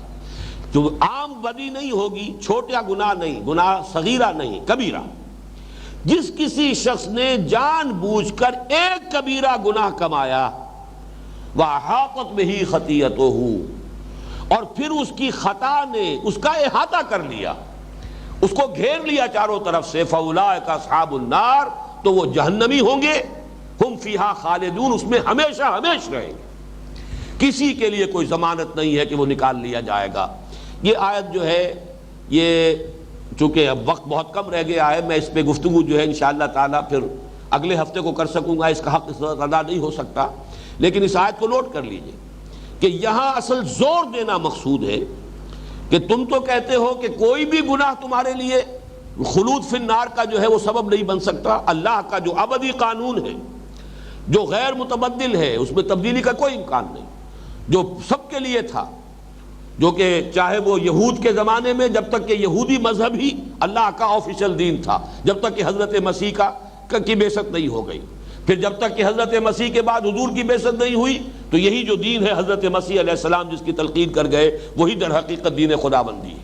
اب محمد الرسول اللہ صلی اللہ علیہ وسلم کے بعد، آپ کی بعثت کے بعد یہ دین اسلام ہے. ان الدین عند اللہ الاسلام، اور یہ کہ من یبتغی غیر الاسلام دینا فلن یقبل منہ. ان میں یہ ہے کہ اصل شے جو ہے وہ انسان کا ایمان اور عمل ہے. اور کسی شخص نے ایک گناہ بھی جان بوجھ کر کمایا، اور پھر یہ کہ اس پر دوام ہے، اس پر مداومت ہے، اور اس کا اوپر انسان جو ہے اس طرح عمل کرتا چلا جا رہا ہے، اس کے اثرات ہیں جو انسان پر مترتب ہوتے ہیں. اس کی روح پر، جیسے کہ حدیث میں آتا ہے، حضور نے فرمایا انسان گناہ کرتا ہے، دل پر ایک سیاہ داغ پڑتا ہے. توبہ کرتا ہے تو وہ دھل جاتا ہے، توبہ نہیں کرتا پھر گناہ کرتا ہے، پھر ایک داغ پڑتا ہے، پھر گناہ کرتا ہے، پھر ایک داغ پڑتا ہے. آخر میں پورا دل سیاہ ہو کر اس طرح بند ہو جاتا ہے. حضور نے مٹھی بند کی اور اس کے بعد اس پر مہر لگا دی جاتی ہے. بل طبع اللہ علی قلوبہم، اب اللہ تعالیٰ کی طرف سے ختم قلوب یا طبع قلوب کا آخری عمل ہو جاتا ہے. اب اس میں کسی خیر کے داخل ہونے کا کوئی امکان نہیں. یہ در حقیقت حشر ہوتا ہے دنیا میں انسان کے کسی ایک گناہ پر مداومت سے بھی، گناہ بڑا ہو چھوٹا نہیں. چھوٹے گناہ جو ہیں وہ تو خود بخود نیکیوں کے ذریعے سے دھلتے بھی رہتے ہیں. ان الحسنات یذہبن السیئات. لیکن بڑا گناہ، گناہ کبیرہ، ہاں گناہ کبیرہ ہوا ہے، توبہ کر لی ہے، صاف ہو جائے گا. التائب من الذنب کمن لا ذنب لہ. لیکن ایک گناہ کبیرہ پر بھی مداومت ہو رہی ہے، نتیجہ کیا ہوگا؟ جیسے کہ ایمان کا نتیجہ مترتب ہوتا ہے عمل پر، ایسے ہی عمل کا نتیجہ مترتب ہوتا ہے ایمان پر. اگر اندر ایمان ہے، عمل پر اس کا اثر پڑے گا. عمل غلط ہے، ایمان پر وہ اس کا اثر پڑے گا. چنانچہ علماء کے نزدیک، ہمارے ہاں علماء اگرچہ اس آیت کی تعویل میں ہمارے علماء نے بعض ایسی شکلیں اختیار کی ہیں، اس قسم کی آیات قرآن مجید کی جس کی مثالیں میں اگلے درس میں انشاءاللہ دوں گا، جس سے ان آیات کی تاثیر ختم ہو جاتی ہے. ان آیات کو پڑھ کر انسان کو لرز جانا چاہیے. جیسے کہ حدیث نبوی جب آتی ہے واللہ لا یؤمنو واللہ لا یؤمنو واللہ لا یؤمنو، تو صحابہ لرز گئے، کام گئے. خدا کی قسم وہ شخص مومن نہیں ہے، خدا کی قسم وہ شخص مومن نہیں ہے، خدا کی قسم وہ شخص مومن نہیں ہے. بڑے ڈرتے ڈرتے پوچھا ہوگا، قیل من یا رسول اللہ، حضور کون؟ فرمایا الذی لا یامن جارہ بوائقہ، وہ شخص کہ جس کی ایذا رسانی سے اس کا پڑوسی امن میں نہیں ہے. اب ظاہر بات ہے یہ اسلوب حضور نے کس لیے اختیار کیا؟ تاکہ لوگ کام جائیں، لوگ سوچیں، ہر شخص اپنا جائزہ لے، میرا طرز عمل کیا ہے، میں اپنے پڑوسی کو تکلیف تو نہیں دے رہا ہوں، میں اس کے لیے اذیت کا موجب تو نہیں بن رہا ہوں. مقصد تو یہ ہے. لیکن اگر ترجمہ کر دیا جائے خدا کی قسم اس کا ایمان کامل نہیں ہے، خدا کی قسم اس کا ایمان کامل نہیں ہے، خدا کی قسم اس کا ایمان کامل نہیں ہے، لفظ کامل کے ایڈ کرنے کے بعد وہ ساری تاثیر ختم ہو گئی. کامل ایمان کس کا ہوگا؟ کمال ایمان کس کو نصیب ہوگا؟ کمال ایمان. تو چلیے اگر وہ درجہ مجھے نہیں بھی ہے تو کون سی بڑی بات ہے، تھوڑا بہت ایمان بھی ہو جائے ہمارے پاس تو بڑی کامیابی ہے، بڑی اللہ تعالیٰ کے ہاں کامیابی کی ضمانت ہے. لہذا وہ ساری تاثیر ختم ہو گئی. تو اصل میں جو اس کا حل ہے، علماء یہ کیوں کرتے ہیں؟ اس لیے کرتے ہیں کہ مغالطہ اگر دوسری طرف ہو جائے گا تو وہ پھر خواری تک چلا جاتا ہے کہ انسان اس نتیجے پر جو ہے غلط نتیجے تک پہنچ جاتا ہے کہ گویا کہ ایک شخص نے گناہ کبیرہ کیا تو کافر ہو گیا، کافر ہو گیا تو مرتد ہو گیا، مرتد ہو گیا تو واجب القتل ہو گیا۔ یہ دو انتہائیں ہیں جن کے مابین عدل کی راہ تلاش کرنے کی ضرورت ہے۔ میں اپنے خطبات ایمان میں اس پر تفصیل سے گفتگو کر چکا ہوں، لیکن یہ کہ چونکہ یہاں یہ آیت آئی ہے تو میں چاہتا ہوں کہ اس کا حق جو ہے وہ اگلے درس میں انشاءاللہ تعالیٰ پوری تفصیل کے ساتھ اس سلسلہ درس میں بھی اس کا حق ادا کرنے کی کوشش کروں، اس لیے کہ یہ قرآن مجید کی اہم ترین آیات میں سے یہ پوری بحث آ کر کنکلوڈ یہاں ہو رہی ہے۔ بلا من کسب سیئۃ واحاطت بہ خطیئتہ فاولئک اصحاب النار هم فیہا خالدون۔ کیوں نہیں؟ جس شخص نے کمائی ایک بڑی برائی، جان بوجھ کر ایک گناہ کبیرہ کا ارتکاب کیا اور پھر اس پر مداومت ہوئی،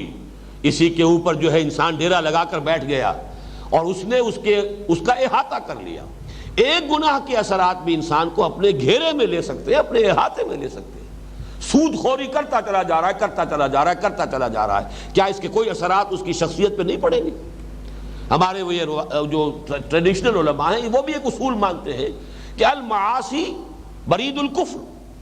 یہ معصیت جو ہے، گناہ جو ہے، معاصی جو ہے، یہ کفر ہی کی ڈاک ہے۔ آپ نے کوئی گناہ کیا ہے تو گویا کہ کفر کو اپنی طرف آپ نے بلایا ہے، ایک چٹھی کفر کی آپ کو پہنچ گئی ہے۔ اب یہ چٹھیوں پر چٹھیاں چلی آ رہی ہیں تو معلوم ایسا ہو سکتا ہے کہ ایک وقت آ جائے کہ ایمان سرے سے زائل ہو جائے۔ اگرچہ ایک انسان اوپر سے وہ مرتد نہیں ہو رہا، وہ کافر نہیں ہے، زبان سے کلمہ کفر نہیں کہہ رہا، وہ اپنے آپ کو مسلمان سمجھ رہا ہے، لیکن جیسے منافقین کے بارے میں قرآن مجید میں سورہ منافقون میں کہا گیا ذالک بانہم آمنوا ثم کفروا فتطبع علی قلوبہم، یہ اس لیے کہ یہ ایمان تو لائے تھے لیکن پھر انہوں نے کفر کیا، لیکن یہ کفر جو ہے ظاہری نہیں ہے، قانونی نہیں ہے۔ منافق جو ہے مرتد قرار نہیں دیے گئے اس لیے کہ انہوں نے اعلانیہ کفر جو ہے اس کا اعلان نہیں کیا ہے، کھلا کفر کا اعلان نہیں کیا، رہے مسلمان، قانوناً مسلمان، اندر سے کافر۔ ذالک بانہم آمنوا ثم کفروا فطبع علی قلوبہم فہم لا یفقہون، اب یہ تفقہ سے محروم ہو گئے ہیں۔ بالکل گویا کہ وہی حدیث کہ گناہ کیا داغ پڑا، اور گناہ کیا پھر داغ پڑا، پھر گناہ کیا پھر داغ پڑا، یہاں تک کہ پورا دل سیاہ ہوا، نہ صرف سیاہ ہوا، یوں بند ہو گیا، حضور نے اپنی مٹھی بند کی، اس طرح بند ہو جاتا ہے، پھر اس میں کوئی خیر داخل نہیں ہو سکتا اور اسی پر مہر لگ جاتی ہے۔ اس کے برعکس والذین آمنوا وعملوا الصالحات، اور وہ لوگ جو ایمان لائے اور جنہوں نے اس ایمان کے عملی تقاضے پورے کیے، نیک عمل کیے، اولئک اصحاب الجنہ، وہ ہوں گے جنت والے، ہم فیہا خالدون، وہ اس میں رہیں گے ہمیشہ ہمیشہ۔ ان آیات کا جیسا کہ میں نے عرض کیا حق ادا نہیں ہو پایا ہے، اور اگلے درس میں بھی انشاءاللہ ہم یہی سے شروع کریں گے۔ بارک اللہ لی ولکم فی القرآن العظیم ونفعنی وإیاکم بالآیات والذکر الحکیم۔